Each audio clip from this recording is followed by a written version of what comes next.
Racing isn't easy, but experiencing it is. iRacing puts you in the driver's seat with the industry's leading sim racing game. Drive on laser scan replicas of the greatest racing circuits from around the world. Go head-to-head against other drivers chosen by skill-based matchmaking to ensure competitive racing at every level. Compete across all your favorite series. In officially licensed cars, engineered to deliver the most accurate driving experience possible.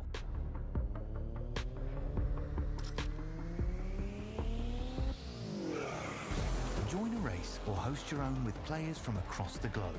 Race against the computer or in a league with friends. Feel the thrill behind the wheel.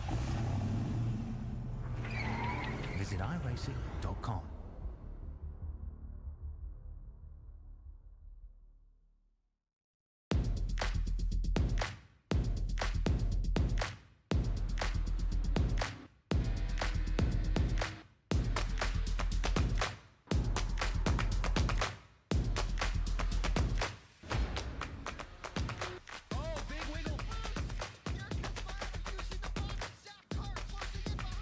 And here comes Milo, big run out of 4. He's going to be there. Tristan Martin's there. Cannot count after 37. Oh! Cabot, where did he come from? Here comes Zwack. A push from the 33.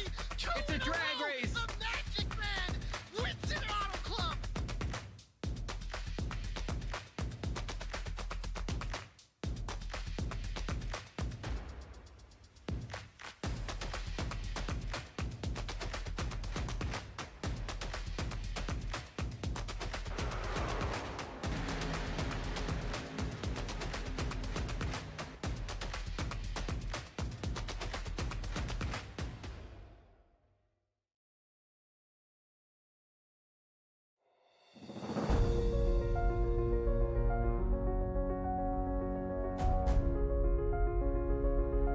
It was January 9th of this year when the first ever Overtake iRacing League Xfinity Series race took place at Atlanta. And now, after 21 races, in front of us tonight sits the final challenge on the road to crowning an inaugural OiL Xfinity Series champion.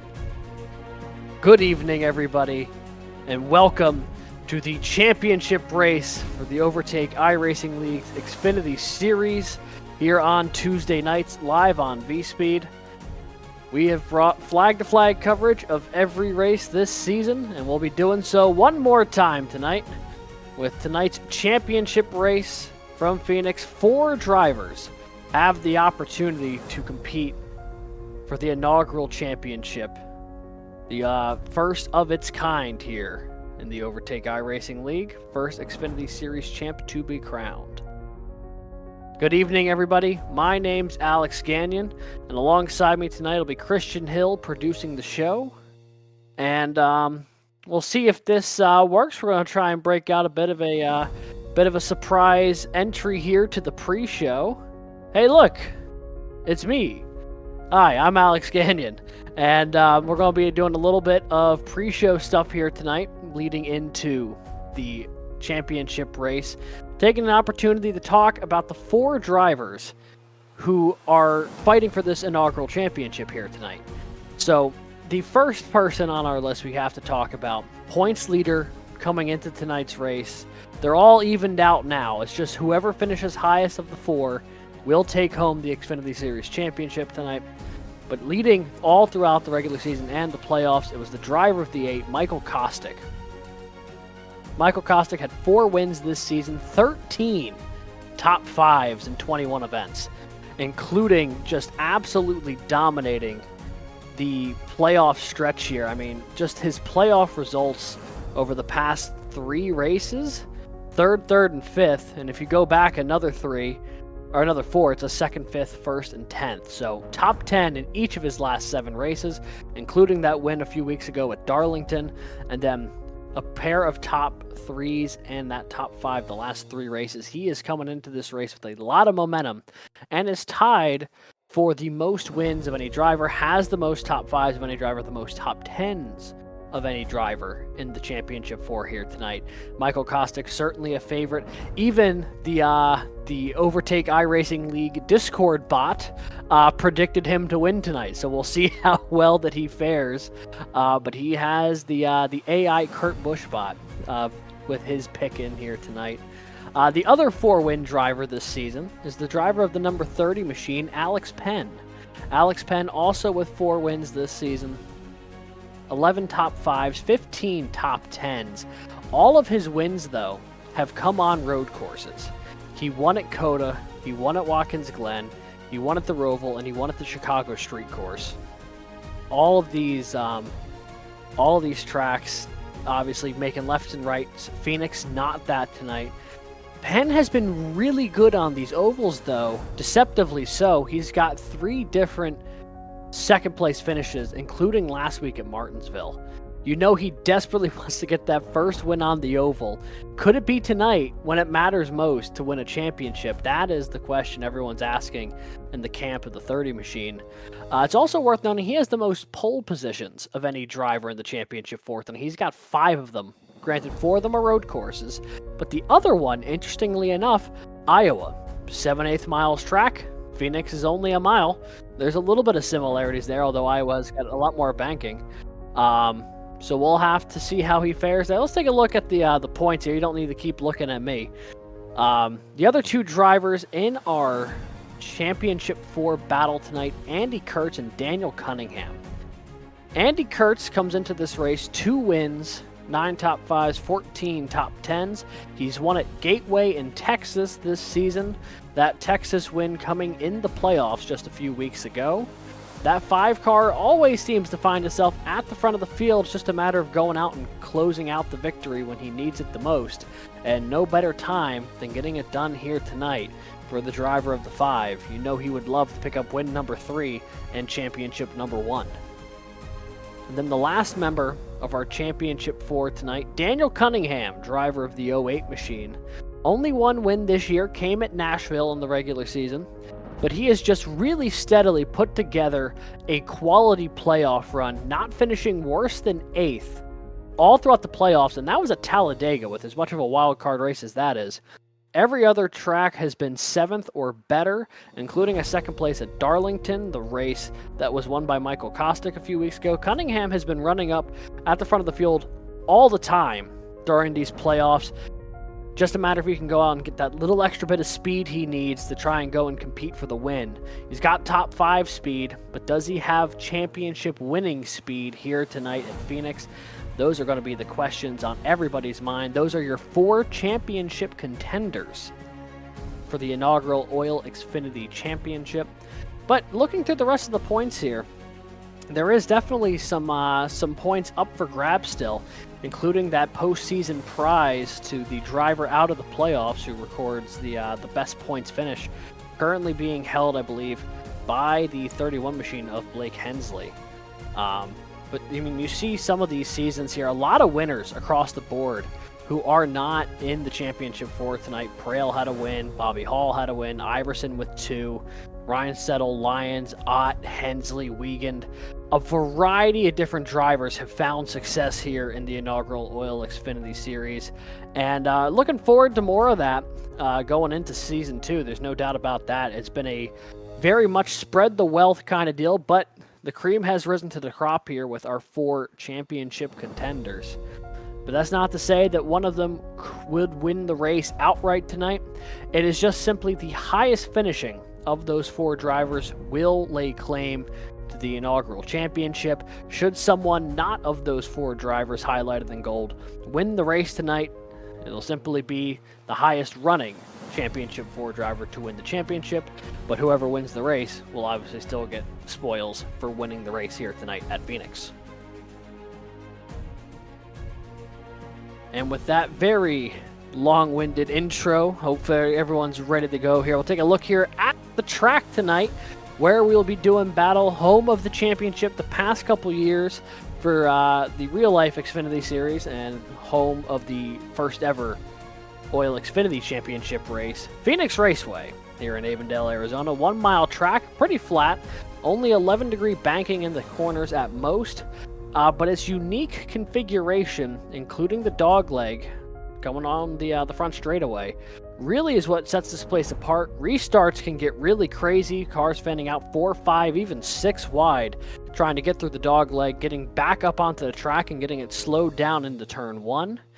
Things can become really dicey as everyone fans out and tries to merge back into, at most, a 2 wide corner in turns 1 and 2.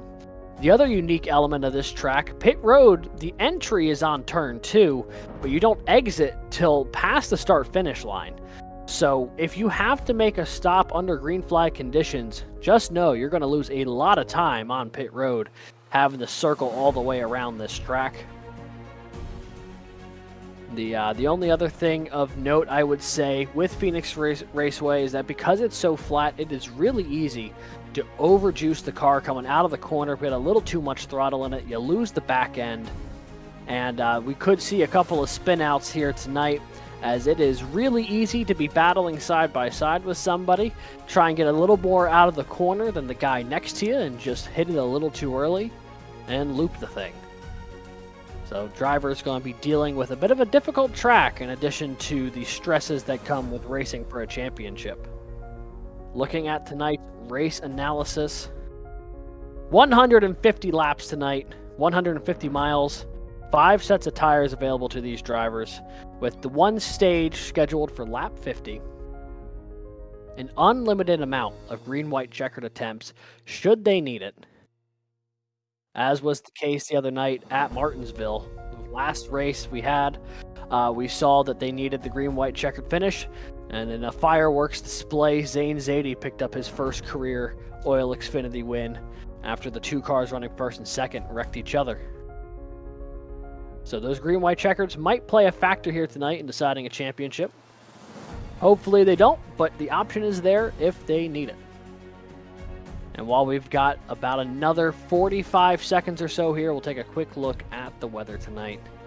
70 degrees out in the air, 72 degrees on track. A little chilly out there in Phoenix for it being the middle of June. But I'm sure the drivers won't be complaining too much, and as this sun starts to set, the track's just going to get colder and colder. So it's going to, you're going to be skating around on ice blocks just a little bit. It's going to take a while to get those tires up to temperature. But you're not going to have the complete burnout that you'd normally expect here at Phoenix with how hot it can get here in the summer.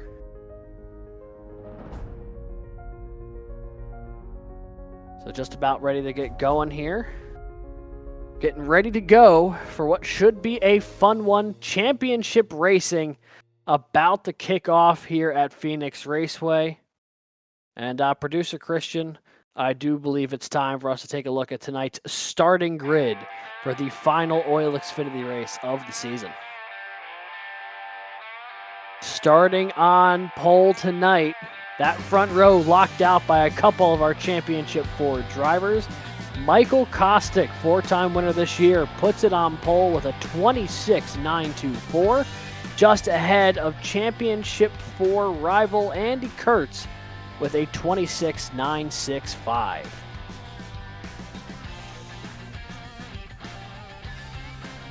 In row 2, Blake Hensley in the 31 machine, going to be rolling off alongside the 97 of Alex Healy. A couple of non-championship drivers going to duke it out for that postseason prize amongst the non-playoff drivers. And then in row 3, we find our other 2 championship contenders. Alex Penn in that 30 machine at 27.104, looking for his first oval win of the season and his 5th overall. Daniel Cunningham to his outside at 27.108, only 4 thousandths slower than the 30 machine. Cunningham looking for win number 2 this year and a first championship debut. Sean Kaiser dons the 25 tonight, the 27.113, good enough to put him in 7th place alongside the 80 of Drew Prail, who almost advanced to the championship race a week ago, but had that dream fizzle out on the final lap. In row 5, the 48 of Lucas Lyons and the 15 of Matt Grenier to his outside. And rolling off 11th tonight, it is the 9 machine of Barrett Morton. And that is your field here this evening. 11 cars, but 4 championship contenders. So just enough cars in there to mix it up a little bit, potentially throw a couple of curveballs to these championship 4 drivers. And as the cars begin to make their way off pit road, I have no doubt that in the cockpit of these simulators right now, the driver's starting to feel that pressure just a little bit, knowing that it's just about go time, all the nerves sitting there, waiting all week to get this one underway. And then once the green flag drops, they'll have 150 miles to figure out who will be the first ever OiL Xfinity champion. Pace car peels off on turn 2, and then it's this long lead up down the back straightaway into 3 and 4 where you finally will hit the restart zone. One of the unique features here of Phoenix Raceway. So they continue the taxi down. They're going to make their way into 3 and 4, into the restart zone, and we are going to be racing for a championship here at Phoenix.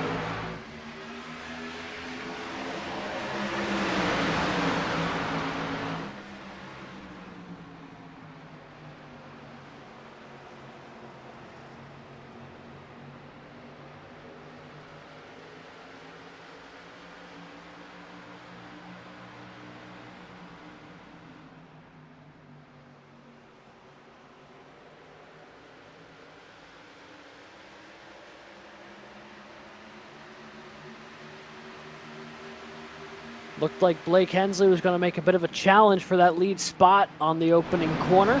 Michael Kostick took control of the lead, though. Kurtz was able to hold on to second.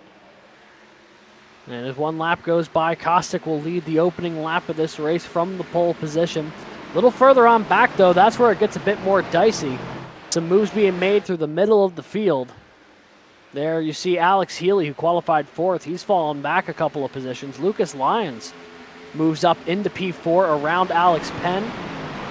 Daniel Cunningham looking to the inside of Penn here. That is the battle for 5th between a couple of these Championship 4 drivers. Just behind them, you got Healy and Prail having quite the battle for 7th. Drivers wasting no time trying to make some moves on track. Not the easiest place to pass Phoenix Raceway. So when you have the opportunity, when everyone's stacked up, you want to go and take it. As you see Cunningham get around the 30 of Penn.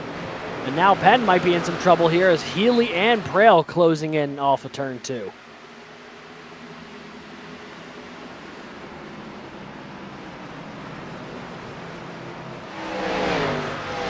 Meanwhile, back up at the front of the field, Andy Kurtz putting a little bit of pressure on the race leader, Michael Kostick. Right now, just kind of sitting in the tire tracks of the 8. No need to try and force a move this early in the race if you keep him that close. You see the 48 Alliance really brush the wall coming off of 2. He got a lot of it. But back up at the front of the field. Now Kurtz maybe going to look high off of turn 4. Kostick throws a little bit of a block. Down to the dog leg they go in the 1.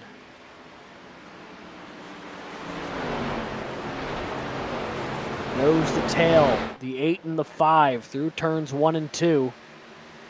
And the game is on here at the front of the field.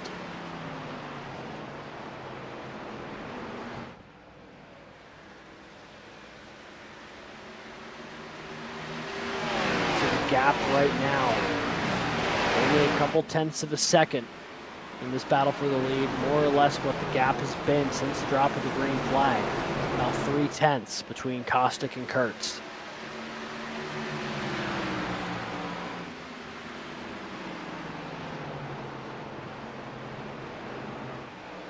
Also here in chat that Kostick, Kurtz, and Cunningham are all teammates, which is pretty impressive. And is going to leave Alex Penn on a little bit of an island out there. If that's the case, it's the only one not affiliated with the rest of these Championship 4 drivers.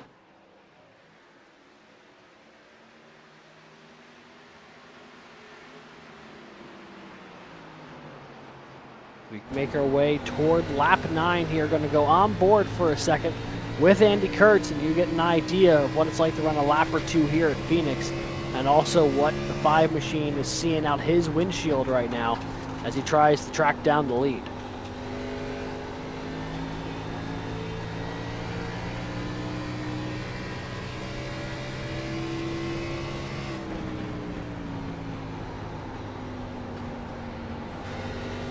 Really drove it in deep there to 3 and 4, got all the way down to the apron, more so than Kostick did.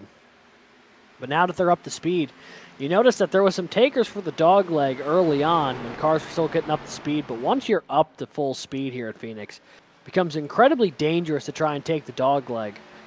Because cars get really unstable having that level of elevation change when they're running at top speed here at Phoenix. It's a little easier when you're still on that first lap or two trying to make your way up the top speed. As we saw, Kurt seems to be far more willing to drive it deeper into 3 and 4 than the 8 is. However, the 8 getting a better launch off the corner is letting him maintain this gap.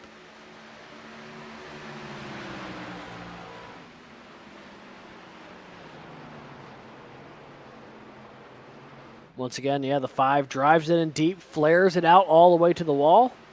Kostick a little more of a conservative entry, a little more powerful exit. Kind of keeps that gap situated at around 3,500s. Could I have just said 3.5 tenths? More than likely, but that was not the words that came to my brain in that moment.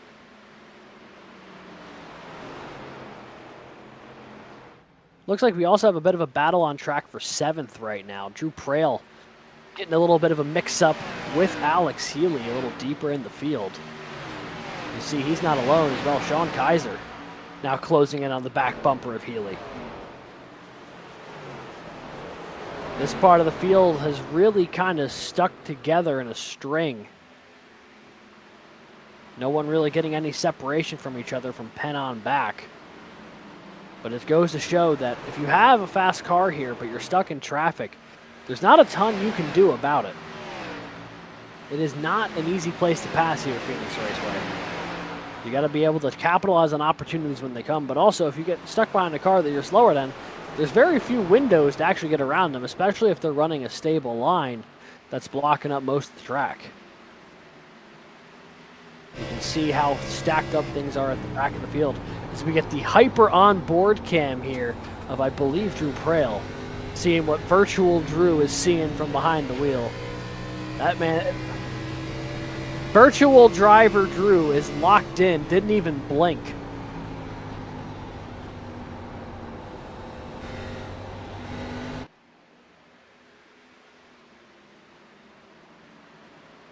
So Healy, you can see right on the back bumper of Prail off the corner, is just absolutely filling the mirror of the 80 here.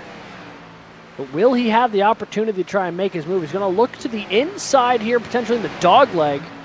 That could have been a little dicey, but the 80 stays ahead. And the 1, the 2, and go. Now the 97 going to try his luck to the outside this time as opposed to the inside.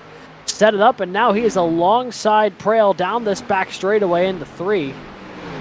The outside, though, not a great place to be to make a pass in 3 and 4. As they come off the corner, not only is Prail... Oh, Prail gets down onto the dog leg. Going to clear Healy, but Sean Kaiser going to try and capitalize and get around the 97 as well.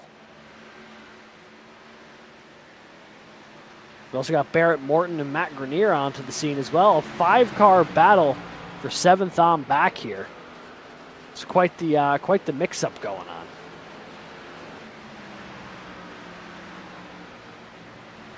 Well, that was almost really dicey with Prail and Healy there. The 97 had a nose alongside for a second. The 80, though, closed it off.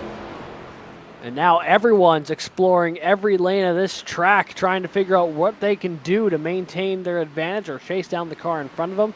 Here comes Healy to the outside again through 3 and 4. This time, though, had more momentum down that back straightaway. Rips the wall through 3 and 4. And he will lose out again to Prail. You see Sean Kaiser go down to the dogleg as well. The 25 going to take that spot away, moving up into P8. Dogleg, one of those places where you can make that kind of move, as you see Barrett Morton now to the inside of Healy as well. The 97 does a really good job getting a run off of 2. The problem is it sticks them to the outside in 3 and 4, and then there's just nowhere to go.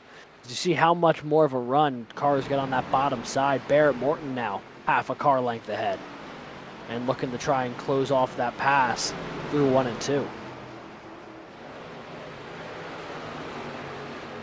And I believe he will. Slides up off of 2, takes the spot away, but maybe has opened the door here for Healy to look on the inside. Running that apron for the first time in a few laps. Now the 97 going to take the dog leg. First time he's been able to do so in a minute. And it gives him an advantage to get a nose ahead back of Morton. 3 cars here all stacked together. Rather claustrophobically, if I do say so myself. Not a nice place to be off the corner when everyone's running that close to each other.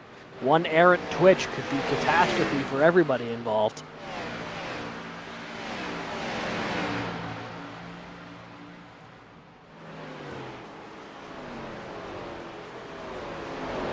The only car yet to pass Alex Healy is Matt Grenier in the 15.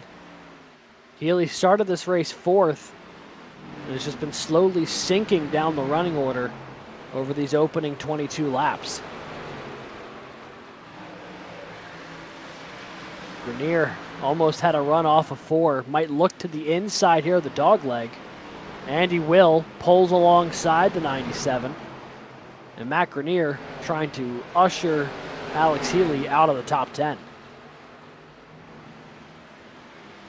A little bit of a brush of the wall there. Barrett Morton caught the outside wall, checked up the 97 just a hair, and Grenier gets on by.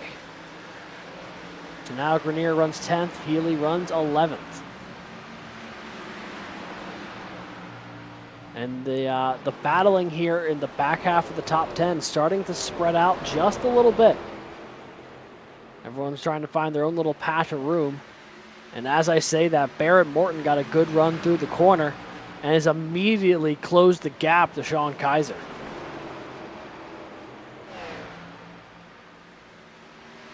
Morton and Kaiser, a couple of cars who have made a few starts here in the OiL Xfinity Series, but haven't seen them in a few races, so it's a pleasure to see them back in the field here. Looks like they might be enjoying this scrap here for 8th, as Matt Grenier tries to get on the action as well. The 15 of Grenier pretty close to advancing to the championship 4, made it all the way to the round of 8 before his playoff run came to a close.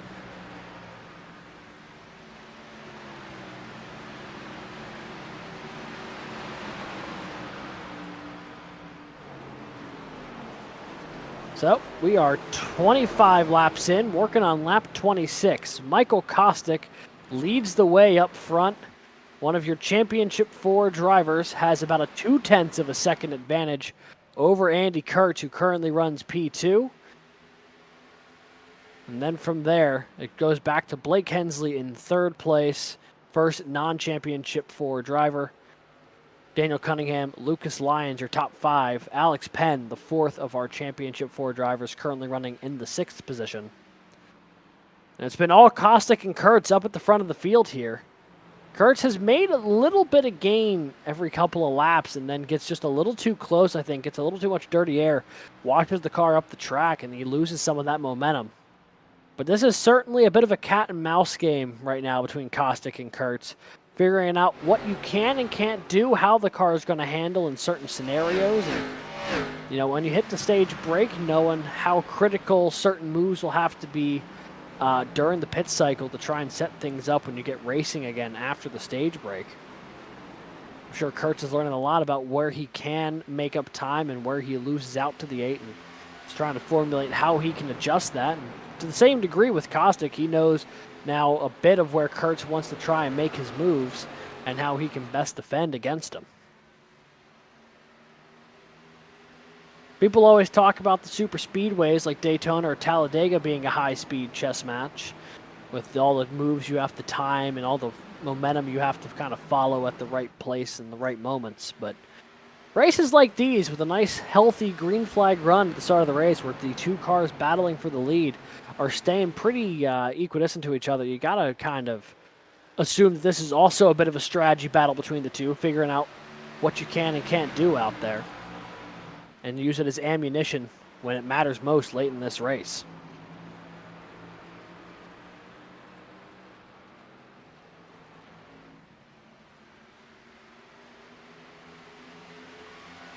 "30 laps down, all led by that man there, Michael Kostick. Looking for win number 5 of the season. He's already won 4 different sized ovals between Michigan, Iowa, Bristol, and Darlington. Has not won on a 1 miler yet, but has the half, 7/8, 1 of the third, and 2 miles checked off. So maybe this will be the final piece of the puzzle to winning on ovals of any and all sizes, if you can pick up the 1 miler here today.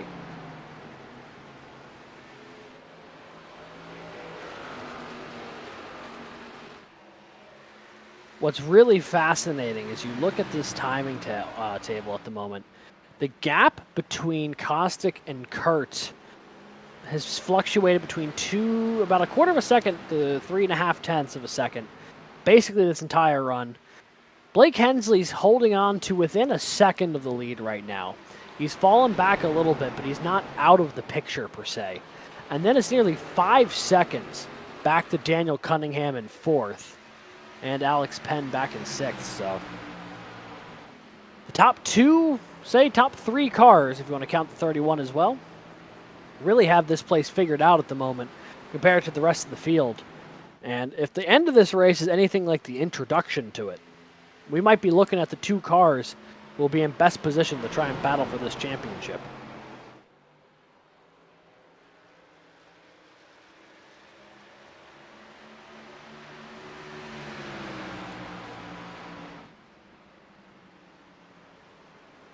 Looks like Barrett Morton maybe has had a little bit of trouble.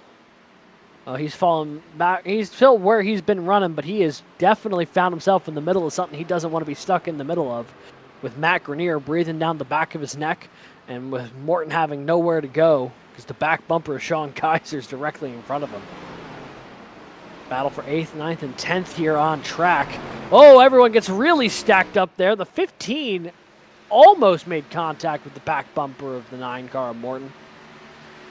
Looks like everyone got away unscathed, but that accordioned pretty heavily, and it would have all compressed on that 9 machine of Barrett Morton, who's really working right now, trying to find his way around Kaiser, but to no avail.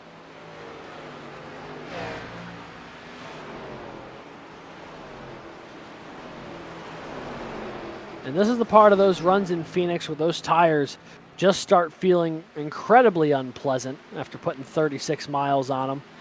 And they definitely want to get changed out, but you got to make it work.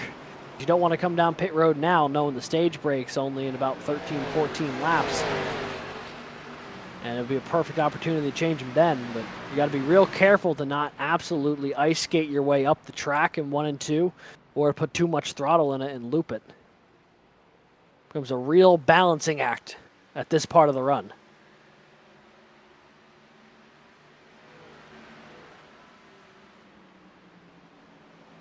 The pressure from behind, I was going to say it cooled off temporarily, but then Grenier got a really good dive into 3 and 4 and re-knotted up this 3-car battle for 8th. Morton can't allocate all of his mental resources to just being on the attack here, knowing that the 15 runs that close to his back bumper, but you can tell he is working in the car right now, trying to find his way around the 25. Producer Christian, I wonder if we could do a little onboard shot here with the 9 of Morton as he tries to figure out his way around the back bumper of the 25. He's going to ride on board for a lap here with Barrett Morton as he tries to find his way around Sean Kaiser. Both of them taking the middle lane, really checked up their momentum. Matt Grenier right in the picture as well.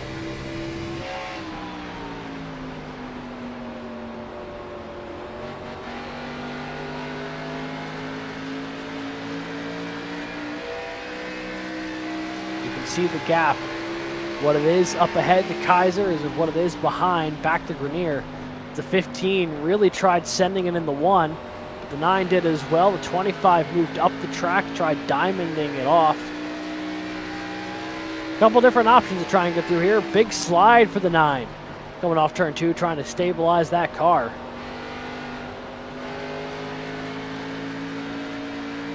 But no harm, no foul. He'll hold on to 9th.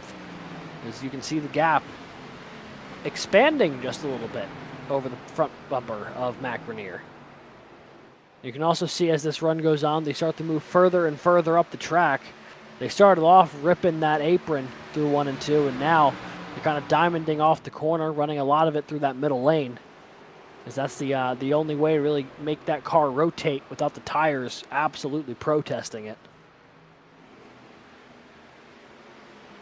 Meanwhile, up front, Blake Hensley has gotten around Andy Kurtz, and Hensley is closing in on Michael Kostick here for the stage lead. Stage break scheduled for lap 50. So we're only about 7 laps away now from this stage break, and Blake Hensley has really turned it on. Some good long run speed for the driver of the 31 as he makes a dive down to the inside of Kostick and takes the lead away. New leader here at Phoenix Raceway. It's the 31 of Blake Hensley, who's been running some good momentum here in these playoffs. Got his first win of the season a few weeks ago at Homestead, Miami. It's a long time coming for the driver of the 31. Could tonight be the night for number 2? You know, we're so focused on these Championship 4 drivers, but here's the pass that he made to get around Andy Kurtz. Whoa, worked his way to the inside of the dogleg. That is a dangerous place to try and make a pass. And I think Kurtz just said, all right, I'm not going to try and pinch you down and potentially ruin both of our nights. And that would be detrimental to Kurtz's championship efforts. And now Kurtz gets around Kostick. The 8 car, the moment he lost the lead, has completely fallen back. Andy Kurtz gets on by. And now, if the race were to end at this moment in time, Andy Kurtz would be named your inaugural OiL Xfinity champion. Obviously, we still have 105 miles to go here tonight, but an interesting little battle developing for second, but for the lead amongst our Championship 4 drivers. And Blake Hensley has checked out. He's over a second ahead of Andy Kurtz right now. The long run pace on the 31, something to behold here at Phoenix.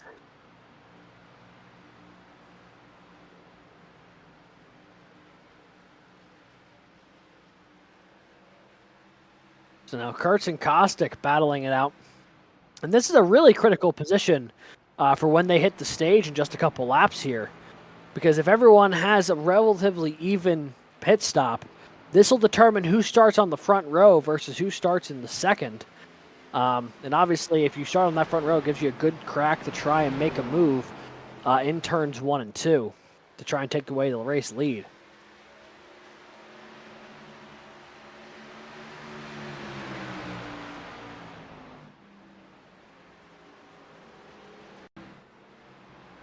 So here's the replay of how Kurtz got around Kostick. The 8 car just seemingly fell off the pace a hair, and then getting it done on the outside here, going into 3 and 4. Not an easy place to make a pass. You see the 8 got a little loose down there on the apron.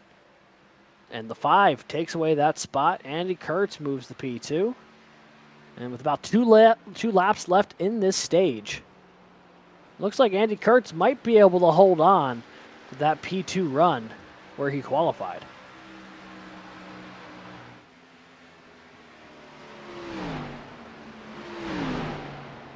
Nice shot of those cars there making their way in the 1 and 2. You can also see the elevation through that dogleg section.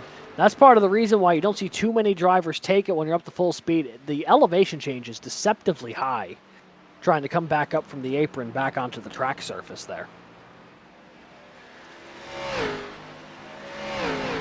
So crossing the line to make it lap 50 there was Blake Hensley. And as the top 10 cars make their way across the line, should bring out the opening flag. Here we go. The stage has come to an end. The opening stage won by the 31 car of Blake Hensley with some impressive longevity on those tires. stayed within a second most of the opening 40 laps and then just turned on the jets in the last 10. Kurtz and Kostick were battling it out there for second. Kurtz, though, able to hold on to P2. Kostick third. Cunningham fourth. Lyons fifth. And then Alex Penn sixth. So all four of your Championship 4 drivers in the top 6. But none of them P1. That honor goes to Blake Hensley. And now here comes the field working their way on the pit road. See a couple of cars really ripping it to try and get down pit road to not lose any time there.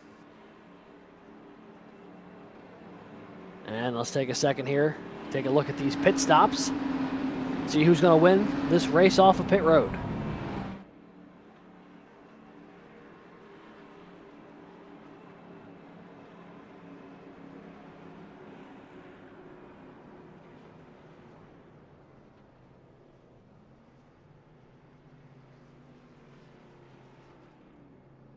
I think the 31 may have either overshot his box a hair or just the animation of the left or the right sides going up on the car seemed to adjust it slightly.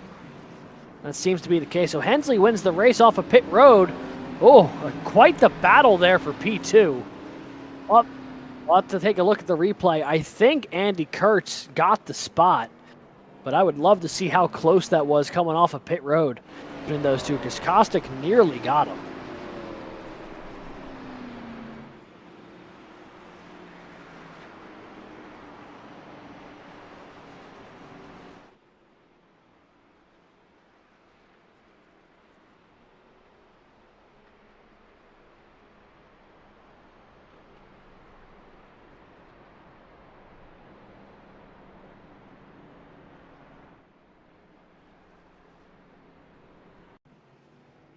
So here's this race off of pit road. See Hensley go by, then Kurtz and Kostick fighting their way to the line. That's the gap. A fender at most. Kurtz wins the battle off of pit road there ahead of Kostick. Then Lucas Lyons moves up a spot around Daniel Cunningham. The 48 moves into P4.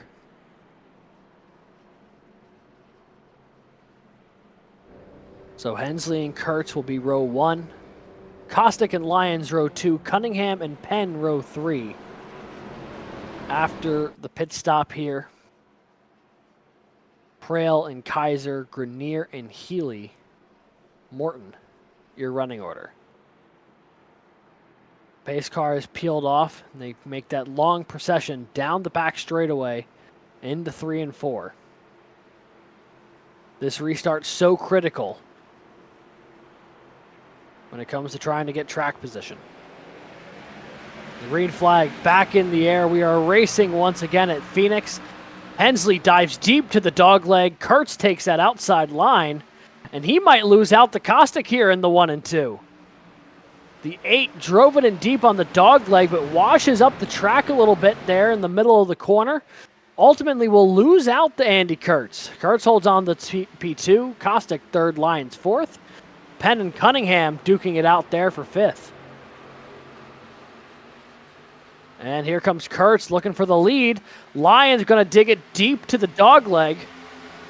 Action happening all over the place here. Here comes Lyons to the inside. Looks like he might clear Kostick, trying to get alongside Kurtz as well.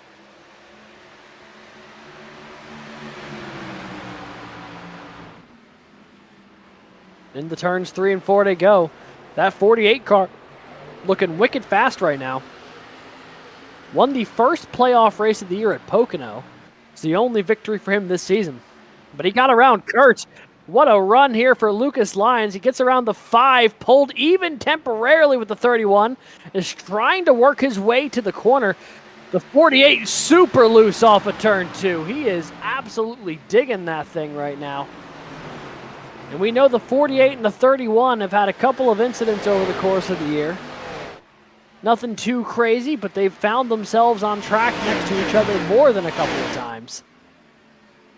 And we'll see maybe a little bit of fireworks here as they battle for the lead.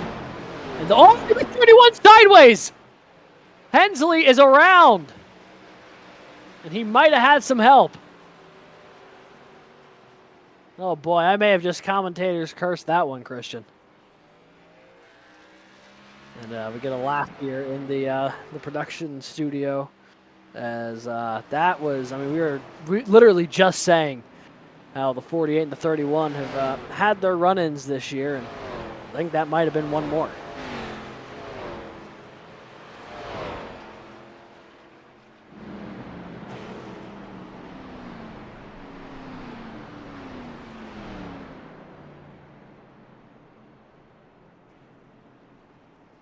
We got some cars making their way down pit road as well.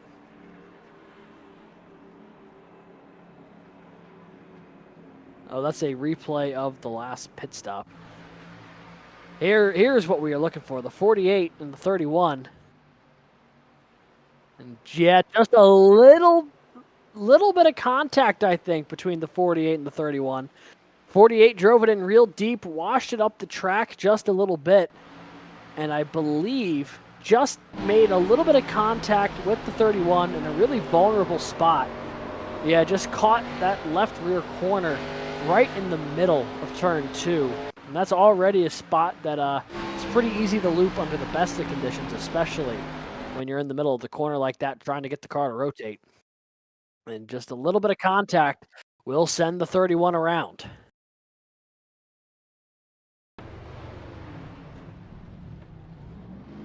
And everyone on the field doing a good job to avoid the 31. Nice job to everyone to fan out and not get collected and making that a bigger deal. Also keeps the 31 in perfect running order.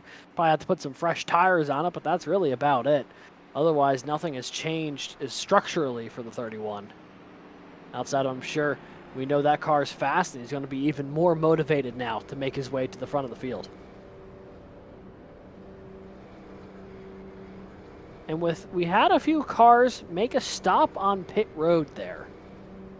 Most notably, Andy Kurtz and Michael Kostick, and Daniel Cunningham for that matter. So Alex Penn, who has spent most of this race battling for 5th and 6th, will now inherit the race lead for the first time tonight. Championship 4 driver looking to try and pick up his first victory on an oval this season. Penn and Drew Prail will be row 1. Alex Healy, Barrett Morton row 2 as the pace car begins to peel off. That'll be Kurtz and Kostick row 3, Cunningham and Grenier row 4. Kaiser, Hensley, and Lyons.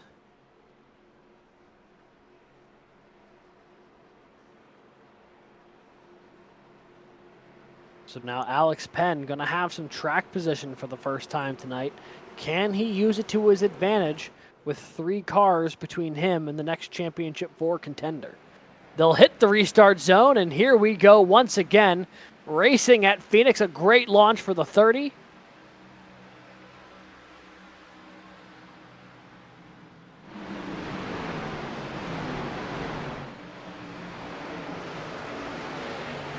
Action happening all over this track. Most notably, I think Andy Kurtz on the move here. He's trying to find his way past Daniel Cunningham. A couple of these Championship 4 guys battling it out for 4th, just behind Alex Healy. We saw the 97 have some issues with pace in that opening stage.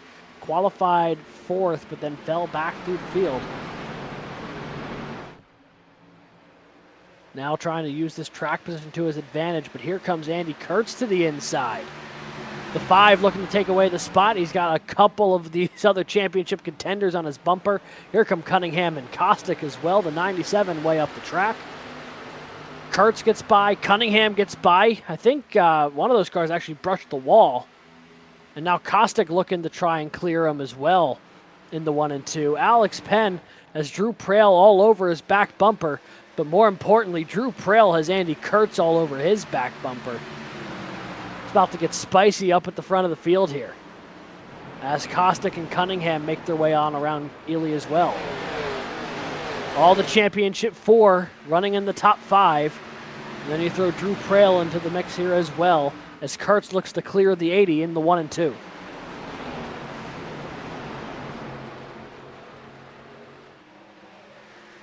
And he will. Andy Kurtz moves up into the 2nd position. Kostick, Looks like Prail was trying to fight back on the inside. Kostick was looking outside. Now they switch. And now it's the 8 to the inside through the dog leg. Trying to make his move in the 1. And Andy Kurtz has reached the back bumper of Alex Penn. Penn's only led a couple laps here on those older tires. And here comes the 5 machine to try and take the lead away to the inside in turn 3. Wheels it around that apron, slides up the track. Hasn't cleared Penn just yet. We're going to dive down to the dog leg. The 30 will do the same. Not letting the 5 clear him in the 1. The question is, how good can that 30 car rotate on the older tires? Just barely the 5 clears. That was an index card gap between those two. And now Penn back to the inside trying to do the crossover. But Michael Kostick going to be in there as well. He's looking to the outside of the 30 just behind him. Can the 8 get the pass done on the outside? And he will. So now the 2 cars that were running 1-2, most of that first stage, doing so once again, but in inverse order. It's Andy Kurtz up at the front of the field right now, with Michael Kostick running second.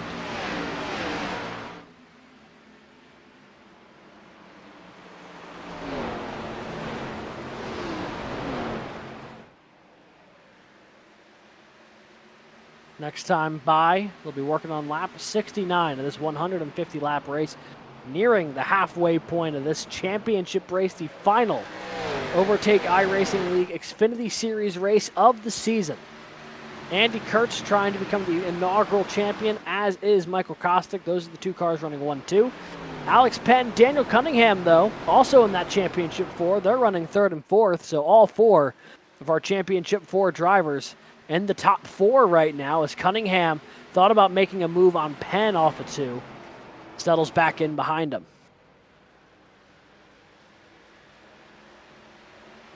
These 4 cars have been some of the fastest all year, and they're putting it on display right now through a variety of means. You might have the fastest car on track, or you might be the most ambitious in strategy, like the 30 is trying to be right now on those older tires.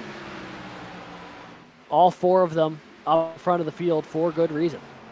And don't look now, but the 31 car of Blake Hensley back up to P6 within 2 seconds of the lead. We know how good the long run pace is of that car. The question will be if he's able to maintain some of that pace, having to work his way through the field. But he's doing a really good job right now of trying to put himself back in a winning position. We see battle for 3rd, if we can jump to that there, producer Christian. Looks like Daniel Cunningham and Alex Penn having a real slugfest for the final step of the podium right now. Cunningham's on fresher tires, but he is having some trouble getting around the 30 car right now.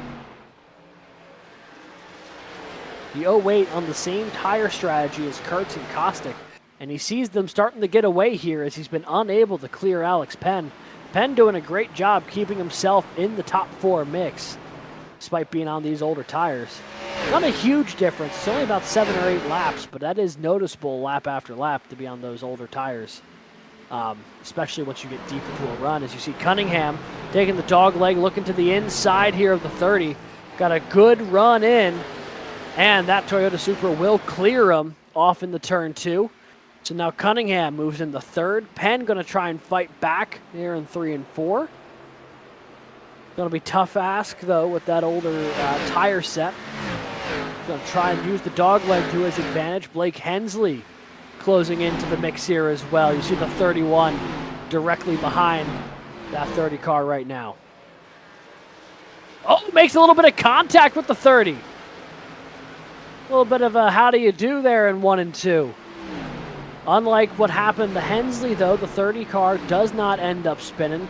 He keeps it moving forward and will close in back behind the back bumper at 31. But Hensley has not been messing around on this run, it seems like. He has been driving through people, both figuratively and literally, like we just saw there.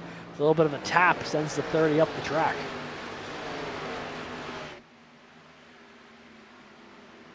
So as we're watching this unfold, looks like we also have a bit of a battle just behind this here. Blue Trail, Baron Morton. Nice little battle going on for 6th. The 80 and the 9 car going to duke it out. A couple of cars not in this Championship 4 picture, but still fighting to get every spot that they can out here, because that is the name of the game at the end of the day, is to go out there and just see how well you can run. But I don't think we can stick here for very long, because we might also have a battle for the lead developing.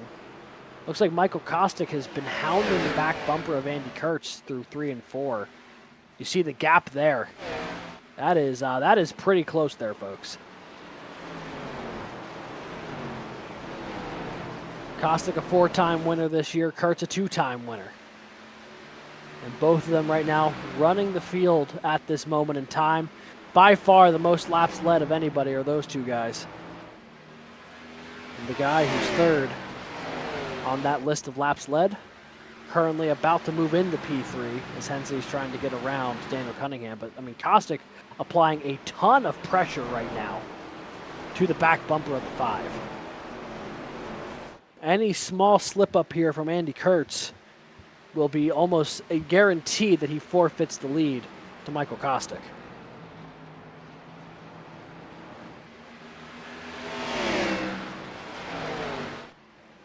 And now diving into the dogleg here is Kostick. You see how much that car rattled around, bottoming out there.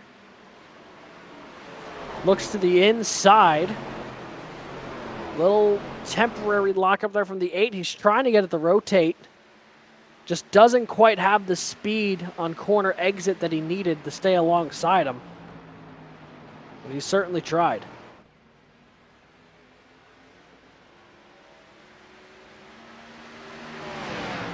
"79 laps complete of this 150-lap race. Working on lap 80 here, past the midway point. Andy Kurtz, Michael Kostick putting on quite a show here in this battle to become the first ever OiL Xfinity Series champion. The gap less than a car length right now. And now, as Kostick spent most of that opening stage being the defender, learning how to defend the attacks of Andy Kurtz, now the roles are reversed. Now it's Andy Kurtz's turn to try and learn how he can defend against Kostick. And Michael Kostick's turn to learn how to overtake the 5 machine here from 2nd. Blake Hensley, mind you, has cleared Daniel Cunningham, has closed the gap down to the lead to about 1.5 seconds, and closing.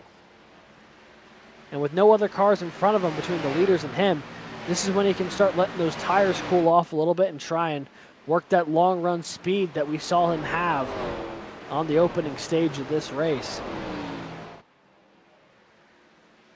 And how much will that play into the strategy decisions here of the 5 and the 8? You don't have to win the race to win the championship if you're Andy Kurtz, if you're Michael Kostick. You just need to be the highest finishing car in the championship 4. So while they are cognizant of the fact that the 31's on track and closing, honestly probably not a huge concern for them at this moment in time, knowing that that is not the race they have to really concern themselves with at this moment in time.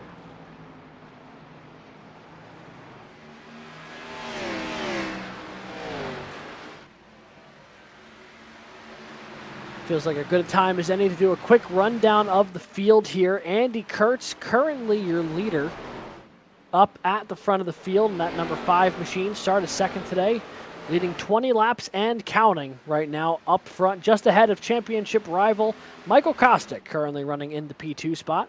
He's led 42 laps today, and he's trying to add to that total if he can get around the 5. Running 3rd, highest running non-playoff driver, Blake Hensley.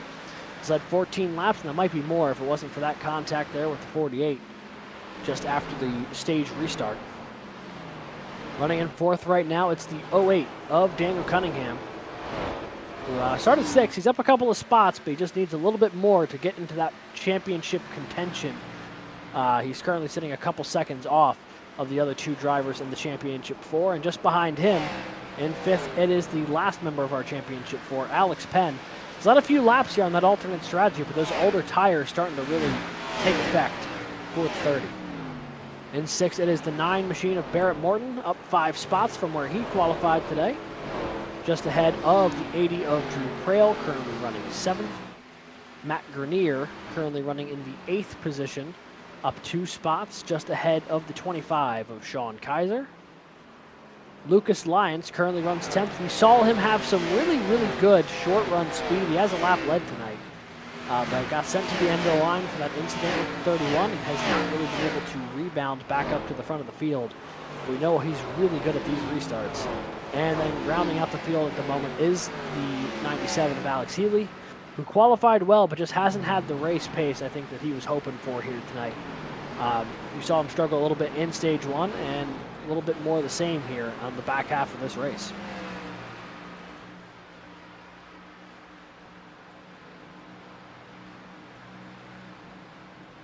We take a look at this battle for the lead. Michael Kostic kind of laying in wait, much like Andy Kurtz was doing back in that opening stage. Blake Hensley has closed the gap down another 0.2 to 1.3 seconds.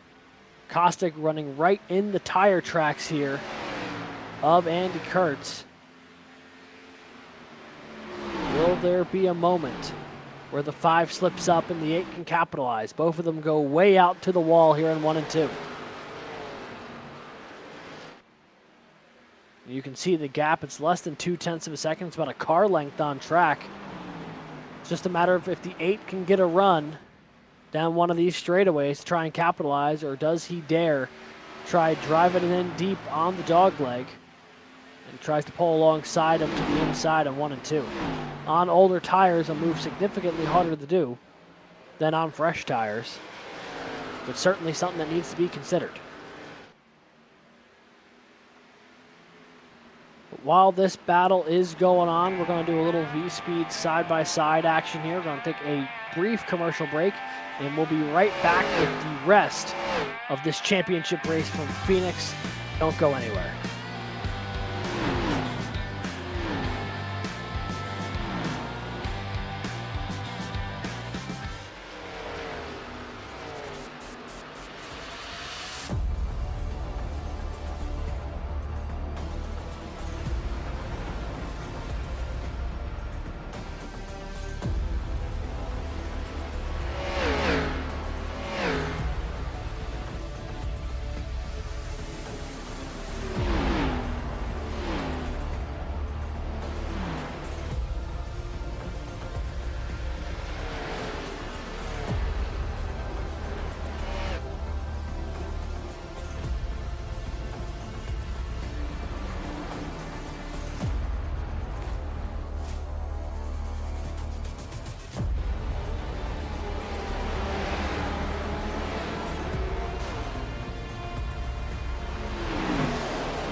Racing isn't easy, but experiencing it is. iRacing puts you in the driver's seat with the industry's leading sim racing game. Drive on laser scan images of the greatest racing circuits from around the world. Go head-to-head against other drivers chosen by skill-based matchmaking to ensure competitive racing at every level. Compete across all your favorite series. In officially licensed cars, engineered to deliver the most accurate driving experience possible.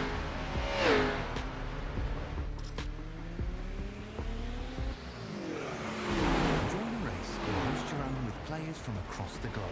Race against the computer or in a league with friends. Feel the thrill behind the wheel. Visit iRacing.com.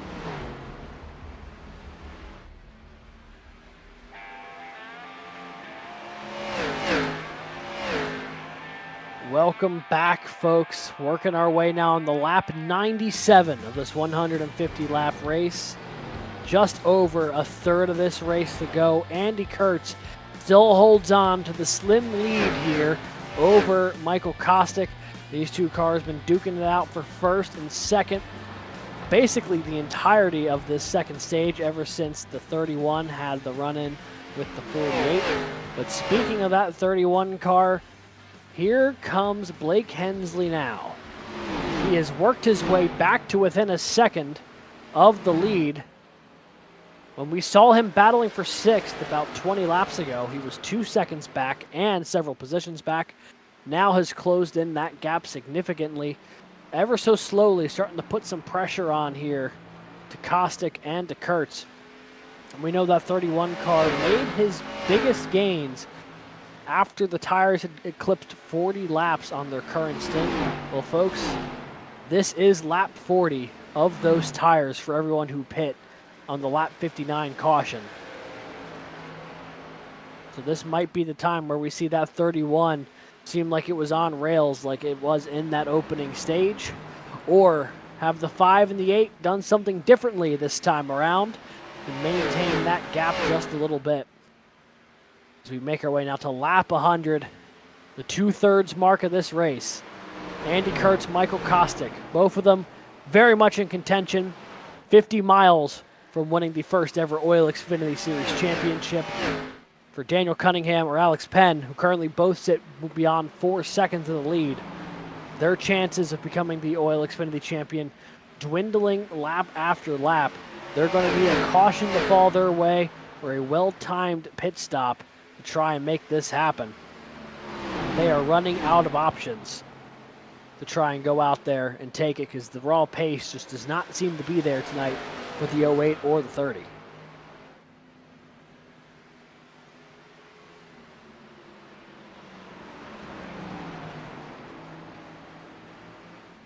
And Blake Hensley now within 7/10 of the lead. He's about to make this a 3-car battle for the top 3 spots. You can see that gap every lap closes in by about half a car length.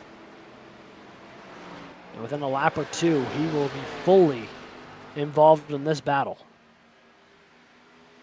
Kostick has been sitting in the tire tracks here of Kurtz for the better part of 30 laps. Has not been able to make a move, or has elected not to make a move. Either way, it's letting a third car get into the mix here. But as we were talking about earlier, it's not a matter if you win the race tonight. If you do, it certainly guarantees the championship if you're in that final 4. But you don't have to win the race to win the championship. You just need to be the highest finishing of those 4 cars. What's also interesting to note is that we might have a couple of cars making their way down pit road. Cunningham coming down pit road. Barrett Morton, Andrew Prail. So the big eyes there go to Daniel Cunningham. Going to try and undercut the leaders here in hopes of trying to make up some of that ground. Looks like Alex Penn already has come down pit road as well in the 30.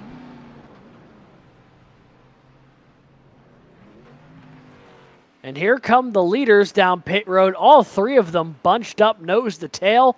This is going to be such a critical race off of pit road. The 3 cars who qualified 1, 2, 3, all pitting at the same time with less than 50 laps to go here in the final race of the season. And into the box they go. You can't afford any mistakes at this point. Looks like everyone got into their box cleanly. Right side's up and down the fastest on the 5. Left side's up for everybody. And Kurtz peels away. Hensley peels away. Kostick stuck on pit road. He might have had a speeding penalty to serve. He remains stuck on pit road here. One of the fastest 3 cars all day, the pole sitter. Staying on pit road, precious seconds ticking off the clock here. He's going to go down probably a full lap when this thing's said and done. You could see Kurtz and Hensley roll by in the background. Absolutely devastating for the driver of the 8. Agonizingly long penalty to the 8 car. All but killing his chances at winning a championship here tonight. And all of a sudden, Andy Kurtz looks like he might be smooth sailing these last 45, now make it 44 laps. His closest championship contender is Daniel Cunningham, 3 seconds behind him on slightly older tires, about a lap older tires. Penn just behind Cunningham. Kostick with major issues on pit road there. Andy Kurtz only has to deal up front now with Blake Hensley. And Hensley is not a car that can jeopardize him the championship if they were to finish first, second, or second, first. Meanwhile, back here with Cunningham and Penn, these 2 cars tried the undercut. Penn pitted 2 laps before Kurtz. Cunningham pit 1 lap before Kurtz. Won't make a huge difference in the grand scheme of things. They were able to close up about a second or 2, but now they will slowly be burning through their tires just a hair faster than the 5 with those couple extra laps they put on them. If you are Penn or Cunningham at this point, you're going to have to probably hope for some flag luck to work in your favor to have a chance at this one, as that gap has opened up from 3.1 to 3.3 seconds to the leader. Andy Kurtz trucking away here, about to be 40 laps to go in this one. And it seems to be smooth sailing up front, him and Hensley running 1-2. Cunningham and Penn are onboard battle, the battle for third. Just absolutely devastating stuff, though, to the driver of the 8. Michael Kostick now scored in 11th. Yeah, it's tough to even think about what must be going through the mind of the driver of the 8 car right now. Had one of the fastest cars on track, had been battling with Kurtz for the win and potential championship for the better part of 40 laps. And then a miscue on pit road. Gonna undo all that work. And with every lap that goes by, that hole just becomes more and more insurmountable.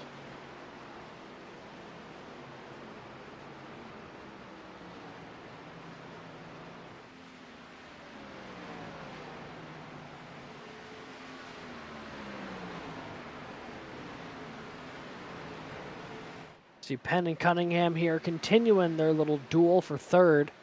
Cunningham has not put a wheel wrong yet today, just hasn't necessarily had the raw pace to make his way up to the front of the field. You know, these guys have been battling, but not side by side. They've been nose to tail most of this battle since the pit stop. But even still, they're losing out valuable time to Andy Kurtz up front.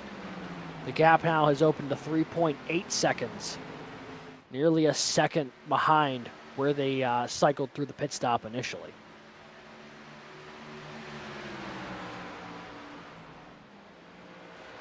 Blake Hensley within half a second up at the front of the field to Andy Kurtz. See the gap there, about 3, maybe make it 4 car lengths between the two.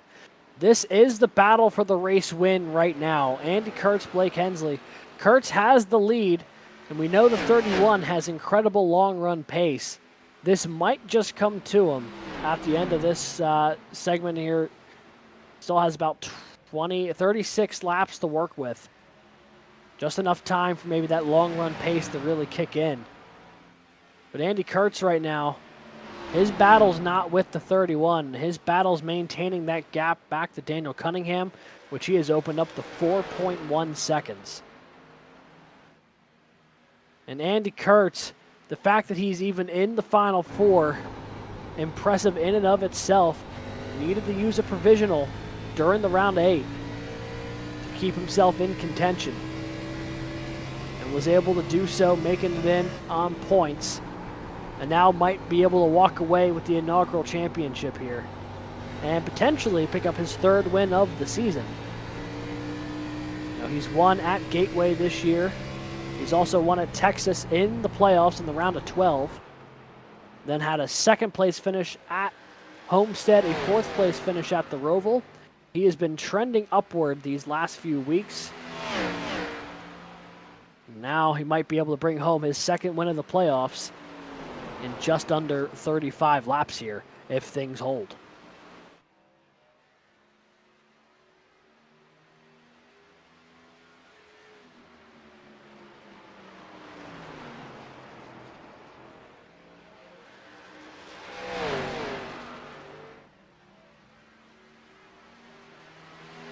Blake Hensley slowly creeping his way to the back bumper of Andy Kurtz here. See, that gap has come down from about the 4 car lengths that it was to about 1. Got a really good run through 1 and 2 that time. The gap now below 0.2 of a second. Here comes Blake Hensley down the backstretch. Will he try and make a move coming off of turn 4? Not to be this time by, but he has closed that gap up to a point where he's got all the time in the world now to try and make his move and get around the 5 machine. None of these cars need to make another stop down pit road, assuming they got the thing fully fueled. So at this point, it's going to be whatever you've got on that car. That's what's going to carry it to the finish. And this battle for the lead has continued to stretch out from 3rd. Cunningham now 4.7 seconds back, the 3rd place car. And Alex Penn starting to fall off a little bit as well. He's fallen back to about 0.7 behind Daniel Cunningham. Meanwhile, though, here comes Hensley, a great run off of 1 and 2. Looks to do a little bit of a crossover here, diving into turn 3. How hard will Kurtz fight him for it for the race win versus the championship lead? Kurtz fights back on the outside, holds on to the lead here, 30 laps to go from Phoenix. Kurtz all the way up to that outside wall. Hensley going to look to the inside. Got a nose to the corner for a second. Couldn't get it to stick, though. Falls back in behind. If you're Andy Kurtz, you got to be real careful here about how hard you fight for this lead, because you want to have the race win. You want to be able to win this thing outright.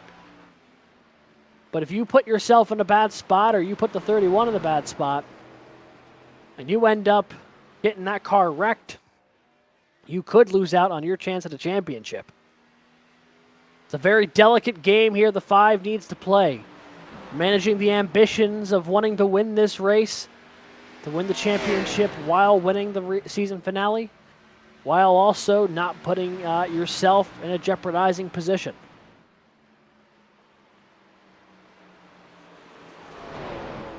As they make their way onto the back straightaway once again, he's gotten a little bit of breathing room here from Hensley. The 31 having to fall back just a hair to settle in and wait for another opportunity to try and make his move.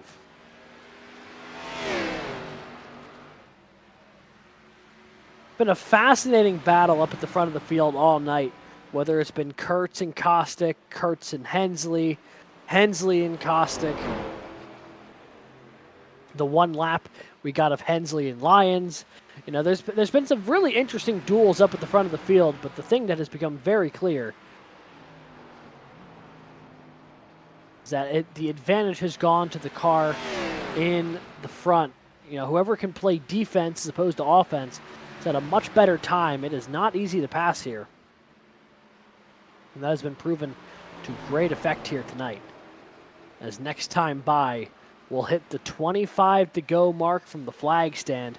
25.5 miles about from this point to decide who the first ever OiL Xfinity Series champion will be, and to put a wrap on this inaugural Overtake iRacing League Series.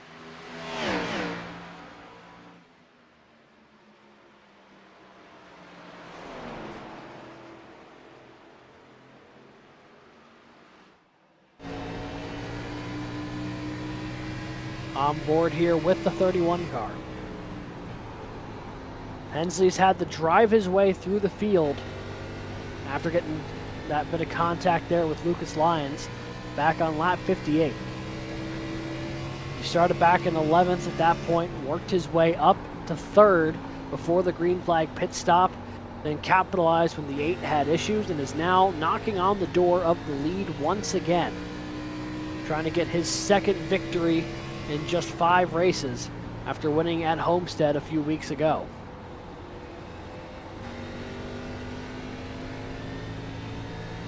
Time, though, starting to tick away, and that gap starting to reopen up. Blake Hensley starting to fall away a little bit from Andy Kurtz. That 5 car looking like it may have found another gear here through the middle part of that stint. Seems to be running really well at the moment, as it looks like Matt Grenier is making his way back on the pit road here.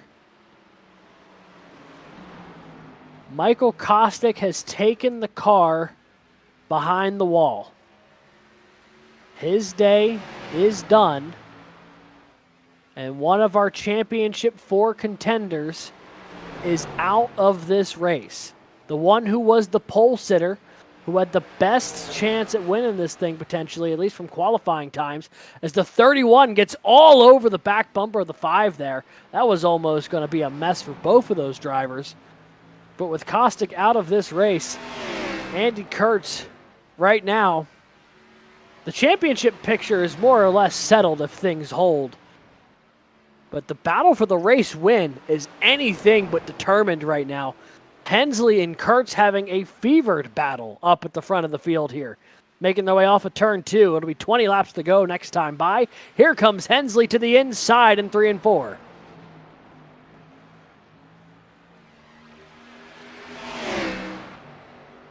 Side by side they go. Nearly a bit of contact on the front straightaway. Both cars doing a little bit of evasive maneuvers. Hensley clears going into turn 1. New leader here at Phoenix, the 31 car back out front. Andy Kurtz relegated to P2. He's only 1 position now ahead of the next Championship 4 driver in Daniel Cunningham. However, in good fortunes for the 5's case, he does maintain about a 5.5 second gap over the 08. This battle very reminiscent of the NASCAR Cup Series championship race from Phoenix last year with Ross Chastain and Ryan Blaney. Blaney trying to win a championship, Chastain trying to win the race while out of the playoffs and having a fevered battle at the front of the field. Phoenix tends to produce these kind of races, it feels, where you get up to the front of the field and you have a good scrap for it. The 31 car starting to get a little bit of separation here, not a ton, but seems to be with that clean air, he's starting to roll just a little bit better. Looks like the 15 of Matt Grenier has also gone behind the wall. His day is effectively over as well. That'll net him a P10 finish to close out the season. As we make our way to 17 laps to go on this one, I don't believe lap traffic will be a factor. Alex Healy, currently on track in the 9th position, scored about 13.5 seconds ahead of the leaders right now. I do not believe they'll catch him before the end of this race.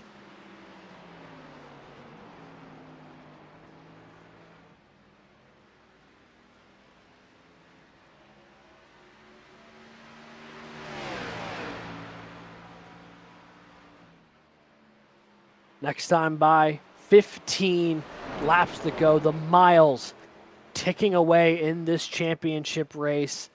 Blake Hensley has the lead.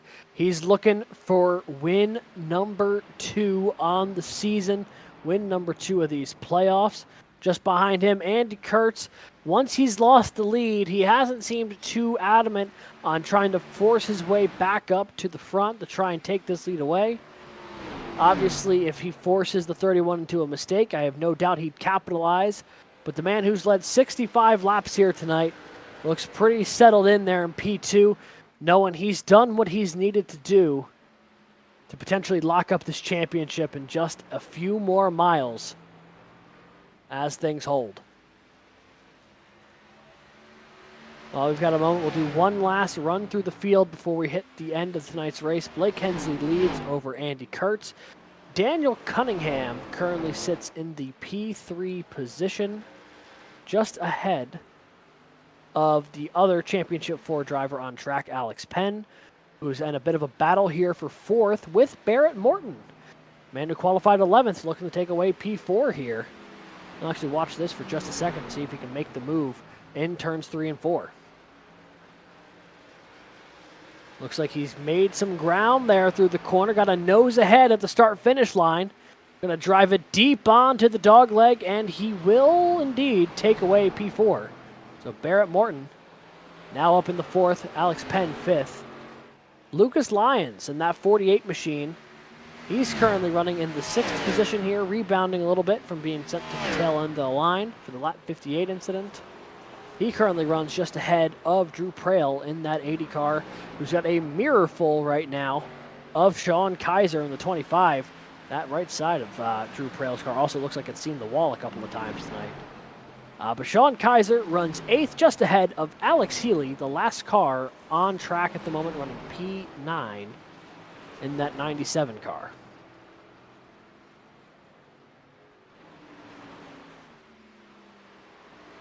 Bit of a slide there for the 97.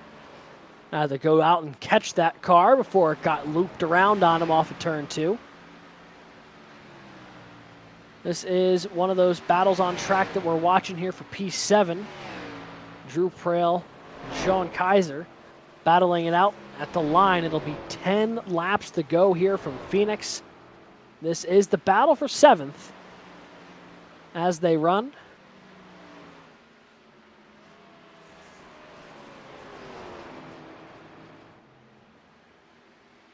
This up here, though, the battle for 3rd. I tell you what, Barrett Morton has put together a really strong end of this stint.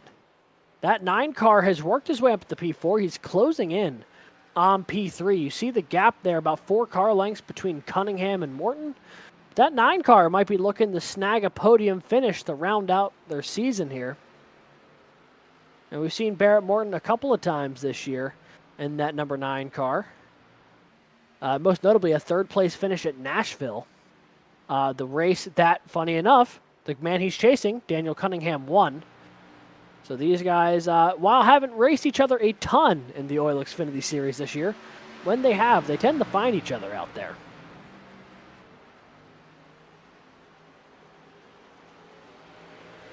Morton looking for his 2nd podium finish of the year.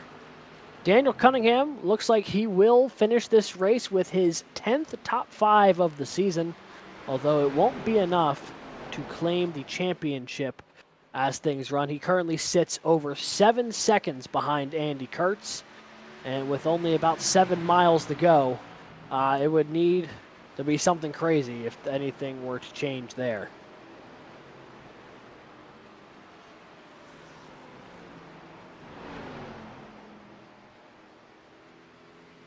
Morton really closing in there through the dog leg, down to a car length and less.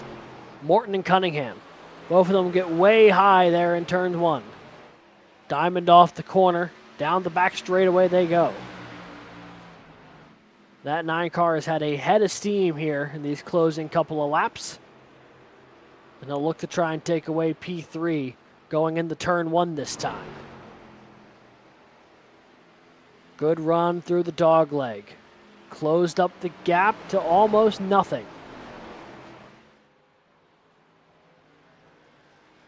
Next time by, it'll be 5 laps left from Phoenix. 5 laps left in the OiL Xfinity season. This is race 22 of the year. And we're about to reach its thrilling conclusion, if you dare ask me. Barrett Morton and Daniel Cunningham certainly going to put on a bit of a show here in the closing couple laps. We've had action from the drop of the green flag at Atlanta all the way to the closing couple laps here in Phoenix. It's been a hell of a ride for myself and producer Christian, everybody here at Vspeed. We've had an absolute blast covering the OiL Xfinity Series this year.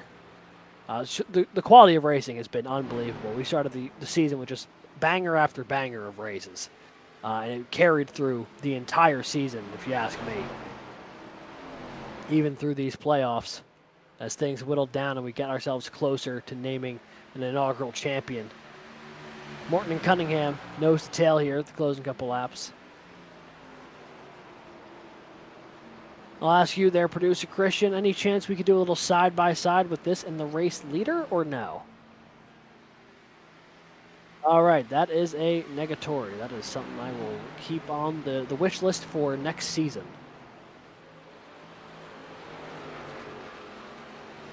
Well, I'm just getting word from producer Christian that the only way to do that would be to have a second computer, and quite frankly, I don't think we've got that kind of time or money, so we'll stick with this battle here until the white flag to bring home Blake Hensley and Andy Kurtz. But for right now, Barrett Morton, Daniel Cunningham, going to put a bit of battle here together one last time around before the white flag.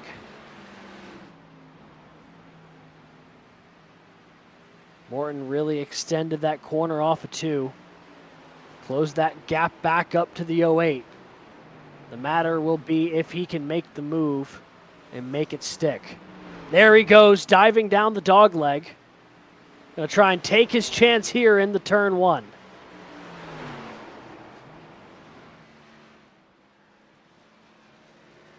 Side by side, looks like Cunningham's going to get the run. So we'll jump back up front. And Blake Hensley going to bring it around to the checkered flag, win number 2 of the season for the 31 machine. And Andy Kurtz, who finishes P2 here tonight, will be your inaugural Overtake iRacing League Xfinity Series champion with his P2 effort here tonight. Andy Kurtz, driver of the 5, your OiL Xfinity Series champion. And it looks like that last ditch effort from Morton did not pay off. Daniel Cunningham, by half a second, holds on to 3rd over the 9 car. And now the 31 and the 5, I'm sure, going to burn it down. A race winner and a championship winner.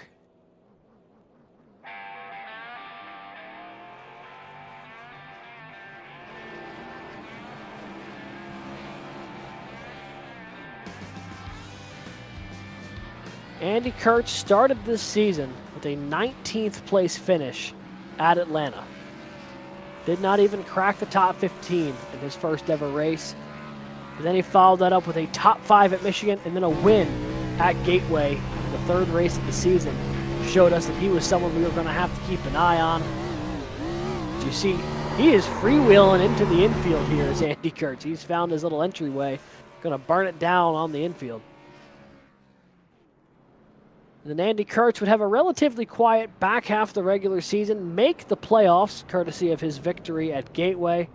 And then the last 6 races of the year that he's run, an absolute tear, finishing no worse than 4th in any of them, including 2 wins. Looks like Hensley and Kurtz have found their way to victory lane here to go burn it down and celebrate.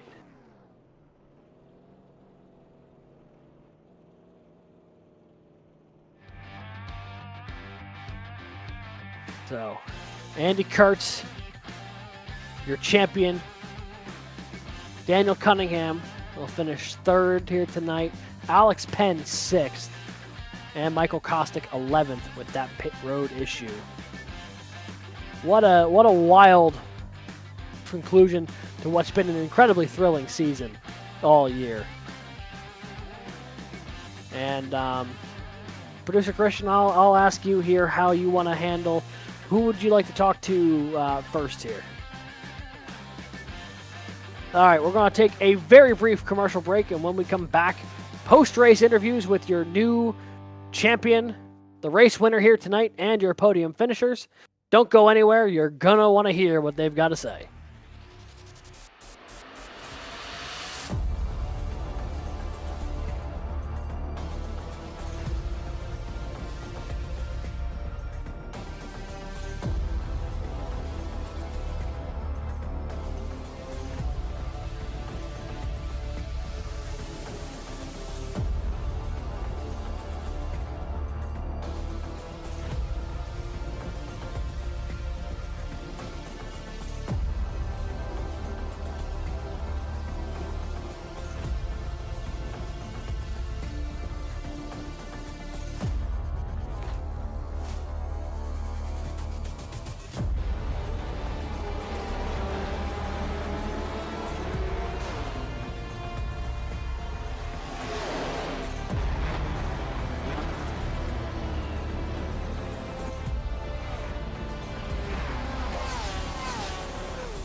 Welcome back, folks. The smoke has started to dissipate a little bit, and it's time for us to talk to our brand new OiL Xfinity Series inaugural champion, driver of the 5, Andy Kurtz. Andy, congratulations, the first ever OiL Xfinity Series champ. Man, thank you.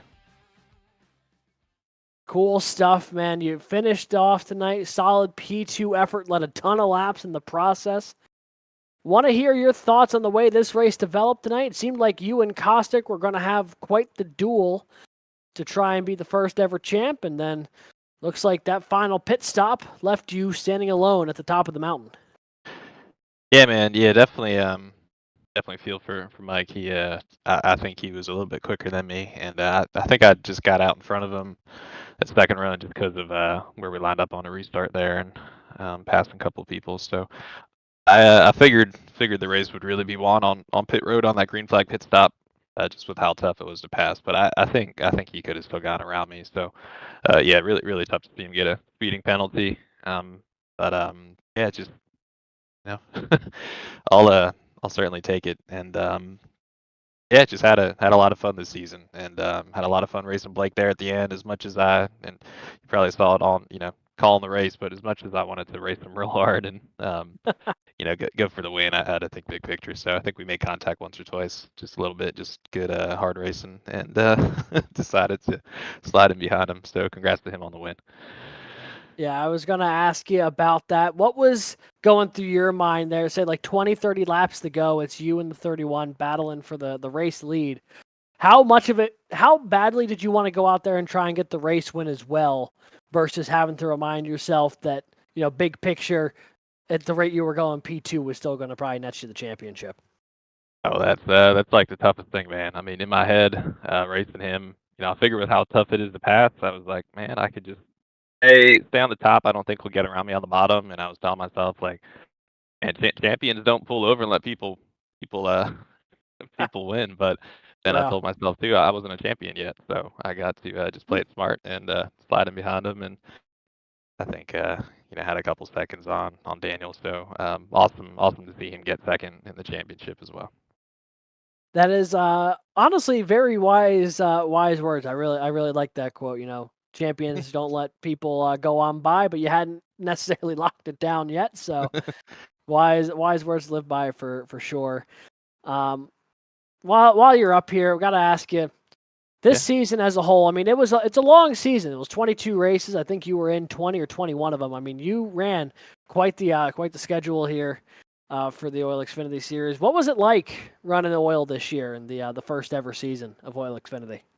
Yeah, well, I honestly I love this series. This car is awesome. It's probably my favorite, NASCAR style car on iRacing. So really glad that we did this, and yeah, I think the guys we race with are awesome too. It was a little tough for me in the beginning just because I was new and I didn't know how everyone races. So I think it's easier and cleaner, and you know how to race people and kind of know what to expect after a couple races. So yeah, I think for a first season, it went probably as well as it could have, all in all. So I think Alex and Dave, I really want to thank them for putting this on for us.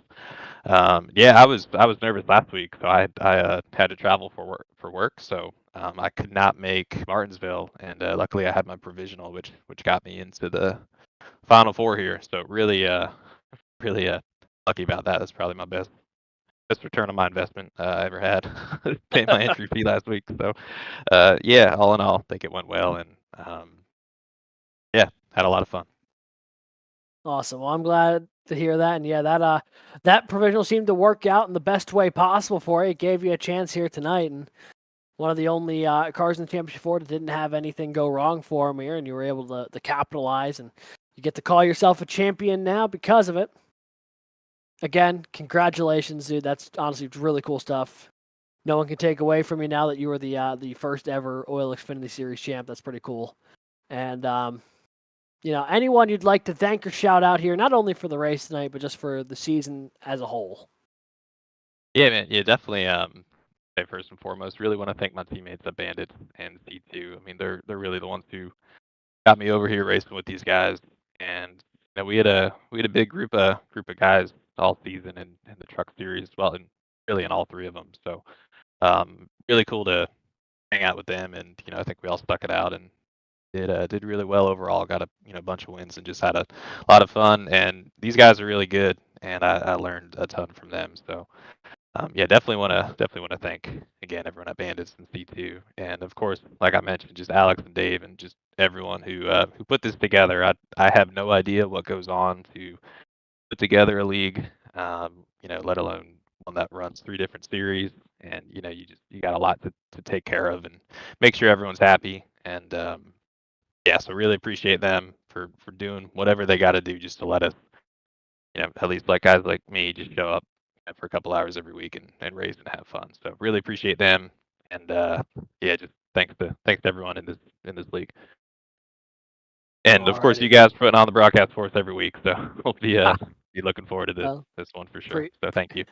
yeah, appreciate that as well. But Andy, again, congrats on the victory. Congrats on the season you had. I mean, 3 wins and a bunch of top 5s. You were all up in the front of the field most of the year. It was fun to watch.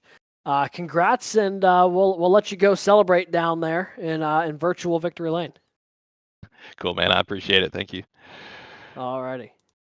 And that was your brand new inaugural OiL Xfinity Series champion, Andy Kurtz, picking up the P2 finish and the championship win tonight. But the man who actually won the race was the driver of the 31, Blake Hensley, who joins us now from the top step of the podium for the second time this year. Blake, congrats on the win, closing out the year with a bang. Yeah, thank you. Appreciate it. Postseason magic from the guy that's eliminated. Seems like it's the tale of this season. Yeah, it certainly seems to be the case. 2 wins in the last 4 or 5 races of the year. turned it on in crunch time, just maybe not when it would have been working to the ultimate prize there for you. But still, I mean, it's always good, I'm sure, to end the season with that kind of momentum. Talk to us a little bit about your race tonight. It seemed like you had incredible long run speed compared to a lot of the field tonight. Yeah, winning last race of the season is definitely a good way to hang it up for a couple weeks to end on a high note, considering the ebbs and flows we went through this year. Lots of highs, lots of lows. So it's good to get one of them wins. They're fun. Yeah, I really didn't expect to qualify as well as I did, and I didn't expect to have as much pace as I did. I really don't like Phoenix that much at all, but it just seemed like Caustic and Andy, they just kind of would run really hard and they'd burn their stuff up a little bit, and I'd just kind of just be patient and then take what I had and work with it. And when we pulled up ahead of them in front of the stage, I knew it was legit. I had a pretty good shot of winning it tonight, and yeah, we went in for the stage caution, and probably would have been a lot more dominating of a win, but you can thank the 48 for ruining that. So it's the way she goes. But hey, we're in victory lane nonetheless. So that's all that matters. Yeah, you do end up on the top step of the podium there. Got to ask you, what was it like having to drive through the entire field on that last restart of the race? I mean, you had to, it wasn't like an incredibly thick field to work through tonight, but you still had to drive through every car to get there. Yeah, and it's still. Was there any concerns about trying to do so, or did you feel pretty good about your odds of getting through everybody? I mean, yeah, absolutely. It's Phoenix. This place is tough to pass on. Probably one of the hardest tracks to pass on there is.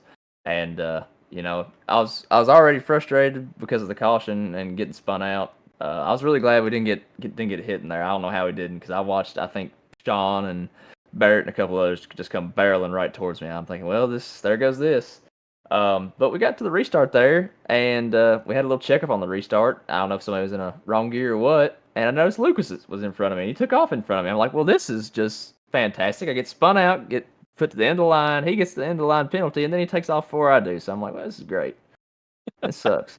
But yeah, I mean, in dirty air and in traffic here, it's really hard to pass. So I was concerned about it, but I knew I had pretty good long run speed. So just kind of kept it in the back of my mind and just tried to, like I said, take care of the car and let it do the work for me and not let the driver get in the way like he tends to sometimes. Yeah, no, that's a good way to look at it. It certainly seemed to work out for you here tonight. Ending the season with 2 wins in the last 4 or 5 races of the year.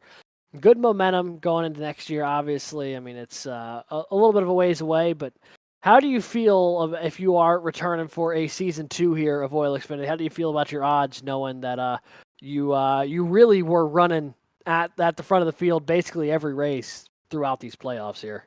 Well, I will go ahead and promise you right now that you will see a return of the 31 machine here in the OiL All Xfinity right. series. We Breaking ain't going news here nowhere. on Vspeed. Exactly, we ain't going nowhere. That's how it was all year. We were contending all year long for good finishes, wins, stuff like that, and just for lots of different circumstances. They just didn't play out to fruition. But yeah, going out on top, it gives me really good confidence for the next season. Probably should have I mean, really and truthfully, had some things gone a little bit different, we probably could have been contending for a championship tonight. And, I might could have walked away with a race win and a championship, but it didn't happen that way. It's okay. We'll try again next year. But if they haven't been on watch before, they need to now because we're not coming to play next season. Alrighty. Well, Blake, again, congrats on the race win. Congrats on the way you ended the season here on a high note. Anyone you'd like to thank or shout out before we let you go on your way and celebrate tonight? Yeah, absolutely. Thanks most of all to my Lord and Savior Jesus Christ and my beautiful wife for allowing me the time to split off for a little bit to drive these virtual race cars. She kind of tends to get a little bit aggravated about it sometimes, and then I'll pull up one of these victory checks, and then I don't hear much anymore. So, on that regard, thanks also to the Overtake iRacing League and all of our admins here, owners, everybody that competes here. This group is probably one of the best groups probably one of the best, if not the best group I've raced in.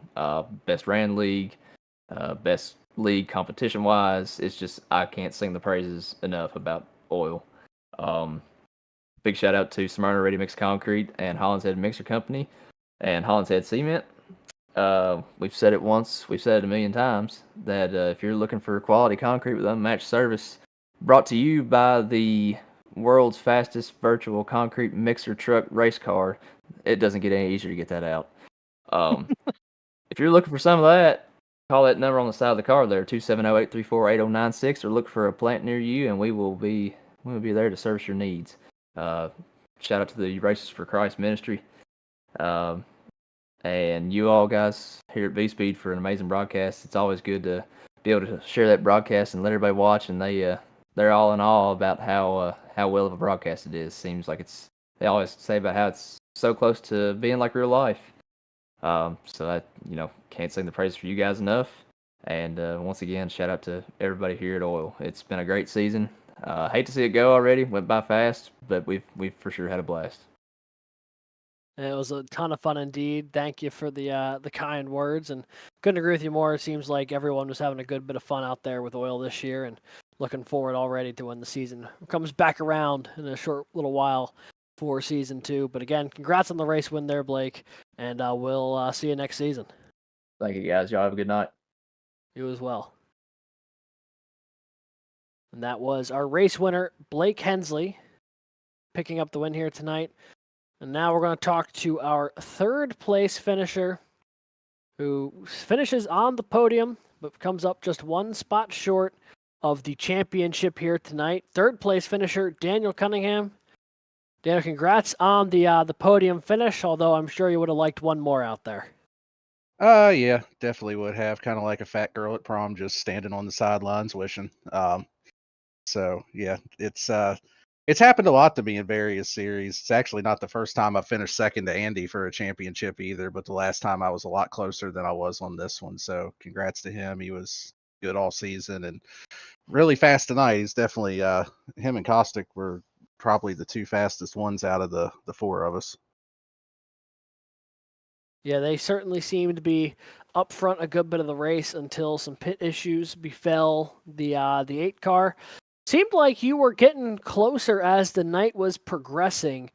but just never maybe had that last little bit that you needed. What would have had to go differently, you think, tonight for you to be up there with the 8 and the 5? Um, that's really hard to tell because I feel like I really don't feel like it was any one area that I was way off from both of them. It was just a little bit of everything, just a touch a touch slower getting going on the restarts. I felt like probably about 10 to 20 laps into the runs, I was able to kind of keep pace with them. It seemed like I was able to match their lap times, and then towards the end of the run, it would get to where they were gaining a tenth or tenth and a half or more on me each lap. So, I mean, the biggest one was definitely the long run speed. I struggled with that near the end of the run, just trying to get the car to rotate. So, uh, not quite sure what they were doing different. I mean, I kind of have a couple of ideas compared to what I was running with like brake bias and things like that. So, um, yeah, definitely got some work to do if I get back to this point again to try to keep up with them guys a little bit better on the long runs. Yeah, I mean, you had a pretty solid run. You were up in the top 5 all night, maybe just that hair off, like you mentioned. But ultimately, I mean, we look at your playoffs as a whole. No finish worse than 8th, and a entire heaping of top 5s there. When you're running up near the front of the field, basically this entire playoffs. Does that how do you feel about your playoffs as a whole? I mean, there wasn't a race win in these playoffs, but you were within striking distance just about every week you went out there. Yeah, I kind of feel like uh, I'm always critical of myself anyway, but I feel like the smaller fields kind of help that because the Xfinity car is probably the one out of the truck, the next gen, and the Xfinity. It's the one that I struggle with the most out of the three of them. So I kind of look at it as, yeah, there were top 5 finishes, but if we had, the field sizes that we had in the beginning of the season, probably would have been, back half of the top 10 somewhere. Um, so yeah, I just there's a lot of things about this car that still confuse me compared to the other two that I just struggle with a little bit more. So yeah, like I said earlier, just got some homework to do. Just try to get more seat time because honestly, I drive this car less than the others to start with. So just trying to get a little bit more seat time and try to get some stuff figured out to hopefully be able to run up in the podium more and be up there a little bit more just on pure pace. Gotcha. Well, I tell you what, I am super excited to see if you are able to find that little extra bit and make your way up into that mix because it's always fun to see you battling up there at the front of the field. Obviously, congrats on the podium here tonight. One step short of the championship, but still a quality run to finish the season. Anybody you'd like to thank or shout out here tonight? Yeah, appreciate all you guys at Vspeed between all the series, not even just over here, but in other leagues that I've run. Y'all do a phenomenal job with the broadcast, each and every one of them. Appreciate all the work that the admins put into the series. There was some bumps along the way, but definitely helps out that they're willing to listen to feedback and take things into consideration. Thanks to all my teammates over at Bandits Motorsports. Banfield Pet Hospital had them on the car for the first time this season with some of the fur balls on there. So, it's nice to bring them home in one piece tonight. Ghost Energy drink. I need another one right now. I'm kind of crashing right now. And then also SM Race products. If you're looking for any button boxes, sim racing equipment, check them out. Use code Bandits1 at checkout. Get your discount on it. Alrighty. Well, glad to hear all the cats made it back in one piece, and glad to see you here on the podium once again to conclude this season of the OiL Xfinity Series. Daniel, thanks for joining us up here in the booth, and congrats on a hard-fought season. I appreciate it. And that was our P3 finisher and P2 in the standings, Daniel Cunningham. I think we'll have time for one more interview here. We'll see if we can pull our 6th place finisher here tonight, but 3rd place in the overall standings. It is the 30 machine of Alex Penn. Alex, if you've got a second, we'd love to have you join us up here in the booth for a moment. Absolutely. Alrighty. Well, hey, Ultimately not your night here tonight at Phoenix, bringing home 6th place. But you tried the alternate strategy. Got to respect the attempt here to try and get off cycle, try and make something happen. Talk to us a little bit tonight about your race at Phoenix and what would have needed to go differently for you to walk out of here as champion tonight. Well, I oversaved by about like a mile and a half on the in the first stage and realized that. And once that uh, actual yellow came out, not the stage yellow, I saw everybody dive down pit road and decided, you know what, I might as well try it, right? Because I wasn't gonna beat Caustic and Andy on pure speed. They were fast as hell all night. Really sucked to see what happened to Michael late in the race. Because he put on a hell of a season. He was a blast to watch and to race against all season. But yeah, I figured I would try something different. Almost worked out. But I just didn't have the speed by the time we got around to lap 100 when those pit stops started rolling through. Yeah, I mean, I when I saw that you had stayed out, I'm like, this could be the move. We've seen a couple of those off cycle wins in the playoffs here end up being the right call. Just didn't quite shake out there for you. And ultimately, that oval win will ultimately elude you here this season. But talk to us about just kind of the season as a whole. I mean, tied for the most wins of any driver with 4, swept every road course there was to win. Ultimately, I can't imagine it was 2 down of a season. May not be the champion, but a lot of positive it seems from at least looking at the scorecard. Yeah, absolutely. We profited this season, which is always a good thing. These group of guys in the Xfinity series, I'm gonna put it out there. I think are the most fun to race against. I think that Trucks has their issues, Cup has their issues, but I can't say I've had any problems with any of these guys that you're in the Xfinity series. We all put on a show every week, no matter how many cars we got. Had 11 cars tonight and still had some great battling throughout the whole field. So I'm definitely looking forward to running with the same group of guys plus a couple others next season. So is that safe to assume that we will definitely see you back for season 2 of Xfinity? As the admin, I'm pretty sure I would get yelled at if I didn't come back. Well, not so breaking news, but sounds like Alex Penn will be back for season 2, as are several other of our drivers that we've had the opportunity to talk to here tonight, which is exciting to hear. So many people are already like, yeah, let's do it. Let's get back on board here for another round of it. I mean, it's been a fun year. As one of the admins, you have a bit of a unique perspective, I think, on the series. Obviously, OiL just getting going this season. How was it on the administrative side getting this thing going, and are you happy with the way it played out this year? I'm really happy with it. I think Healy and Farmer, when they originally put this thing together, they really took a look at the other league that we were in and saw the issues there and just kind of improved on all of them. And I think that they did a great job putting everything together. The rest of the admin team as well have been amazing. Like I said, everybody in all 3 series have been awesome. Like we've hit our bumps and that kind of thing, but you know, was pretty much anything that happened was cleared up by the next day. So I think everybody here through the admin team and all the drivers have just been awesome. Awesome. Well, I'm glad to hear that the vibes are good coming out of the season. It was a lot of fun being able to watch the action that you guys were putting on track every week, especially in this Xfinity series. Some incredible races this year, some wild finishes as well. I think there's like 4 different races that ended with the last lap pass or something crazy like that. Like it was quite a few. I'm pretty sure I lost 3 of those. It's at least 2 of them for sure. Because I'm already thinking of Martinsville and then Bristol. There might be another one in there. But ultimately, Alex, congrats on the top 3 finish and the points.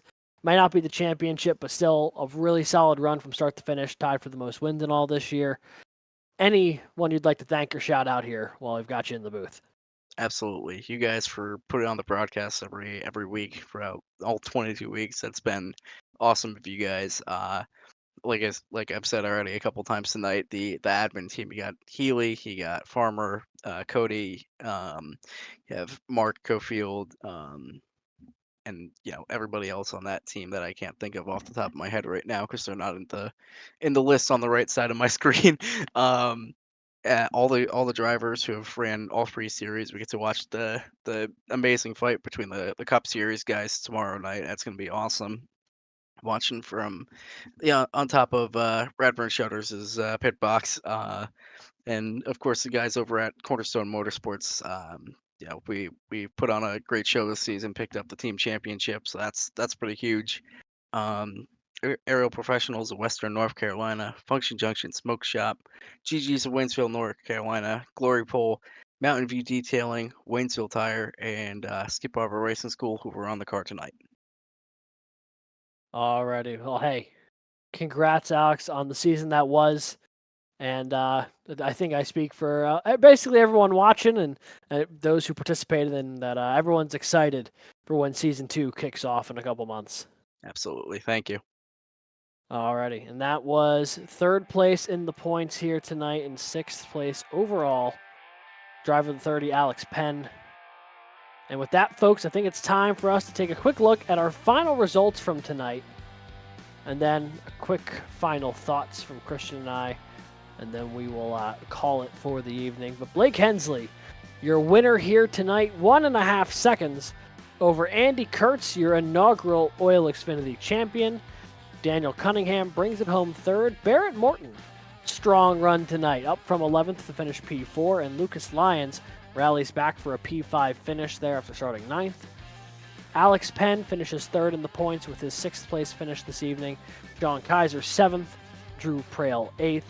Alex Healy in 9th place tonight. Matt Grenier in 10th, the first car that had retired from the evening. And in 11th tonight, Michael Kostick, our pole sitter, who was so good for so much of this race. And then the late race speeding penalty ends up ending his chance at a win here tonight. But that was our 11-car field and the results from this evening. So, folks, that concludes our coverage here tonight of the OiL Xfinity Series Championship race, but also Season 1 of the OiL Xfinity Series as a whole. It's been a ton of fun this year, starting all the way back January 9th. 22 races between the first ever OiL Xfinity race that was won by Tony Iverson, and now tonight's race won by Blake Hensley, championship won by Andy Kurtz. It's a long season, but it's been a fun one, and we've loved having you with us with every step of the way, bringing you all the coverage here on Vspeed. If you've tuned in for one race or all 22 of them, we want to thank you so much for tuning in, not just to OiL, but also to Vspeed as well. Your support to both us and the league is incredibly heartwarming. We want to thank you all for spending that time with us on Tuesday nights here. It's just been a lot of fun. Producer Christian, any thoughts you'd like me to pass along to the folks at home? Well, instead I did something special. I just added my microphone to the sources. All right.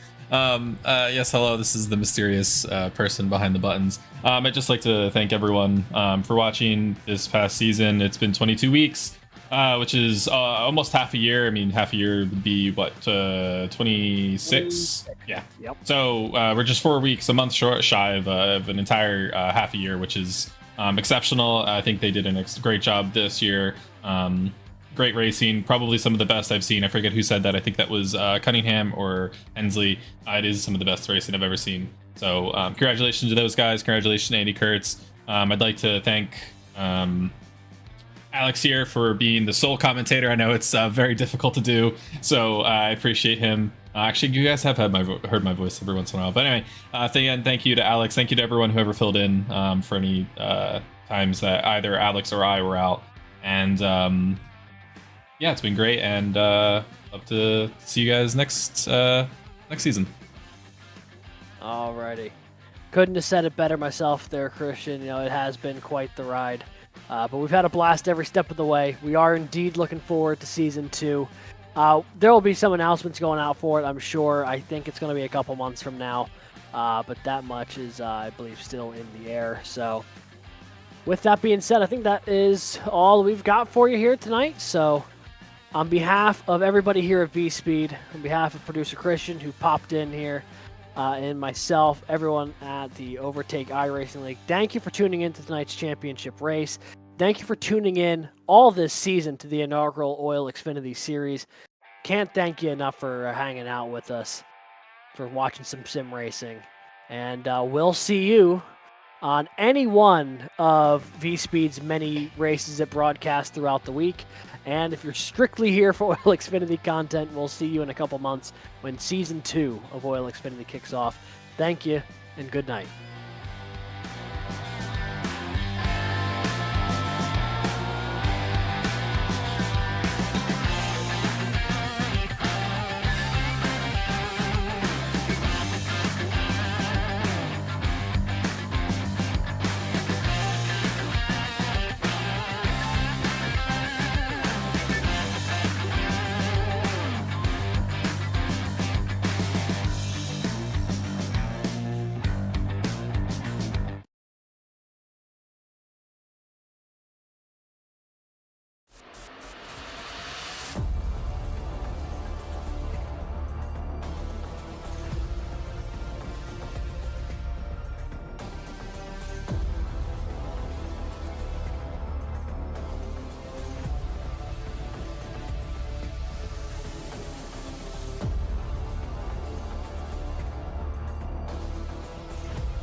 Racing isn't easy, but experiencing it is.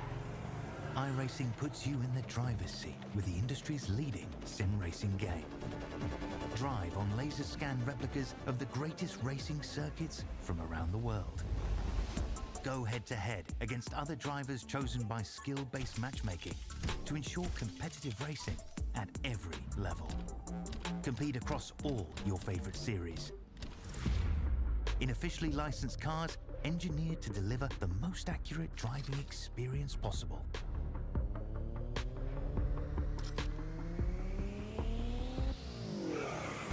Join a race or host your own with players from across the globe. Race against the computer or in a league with friends. Feel the thrill behind the wheel. Visit iRacing.com.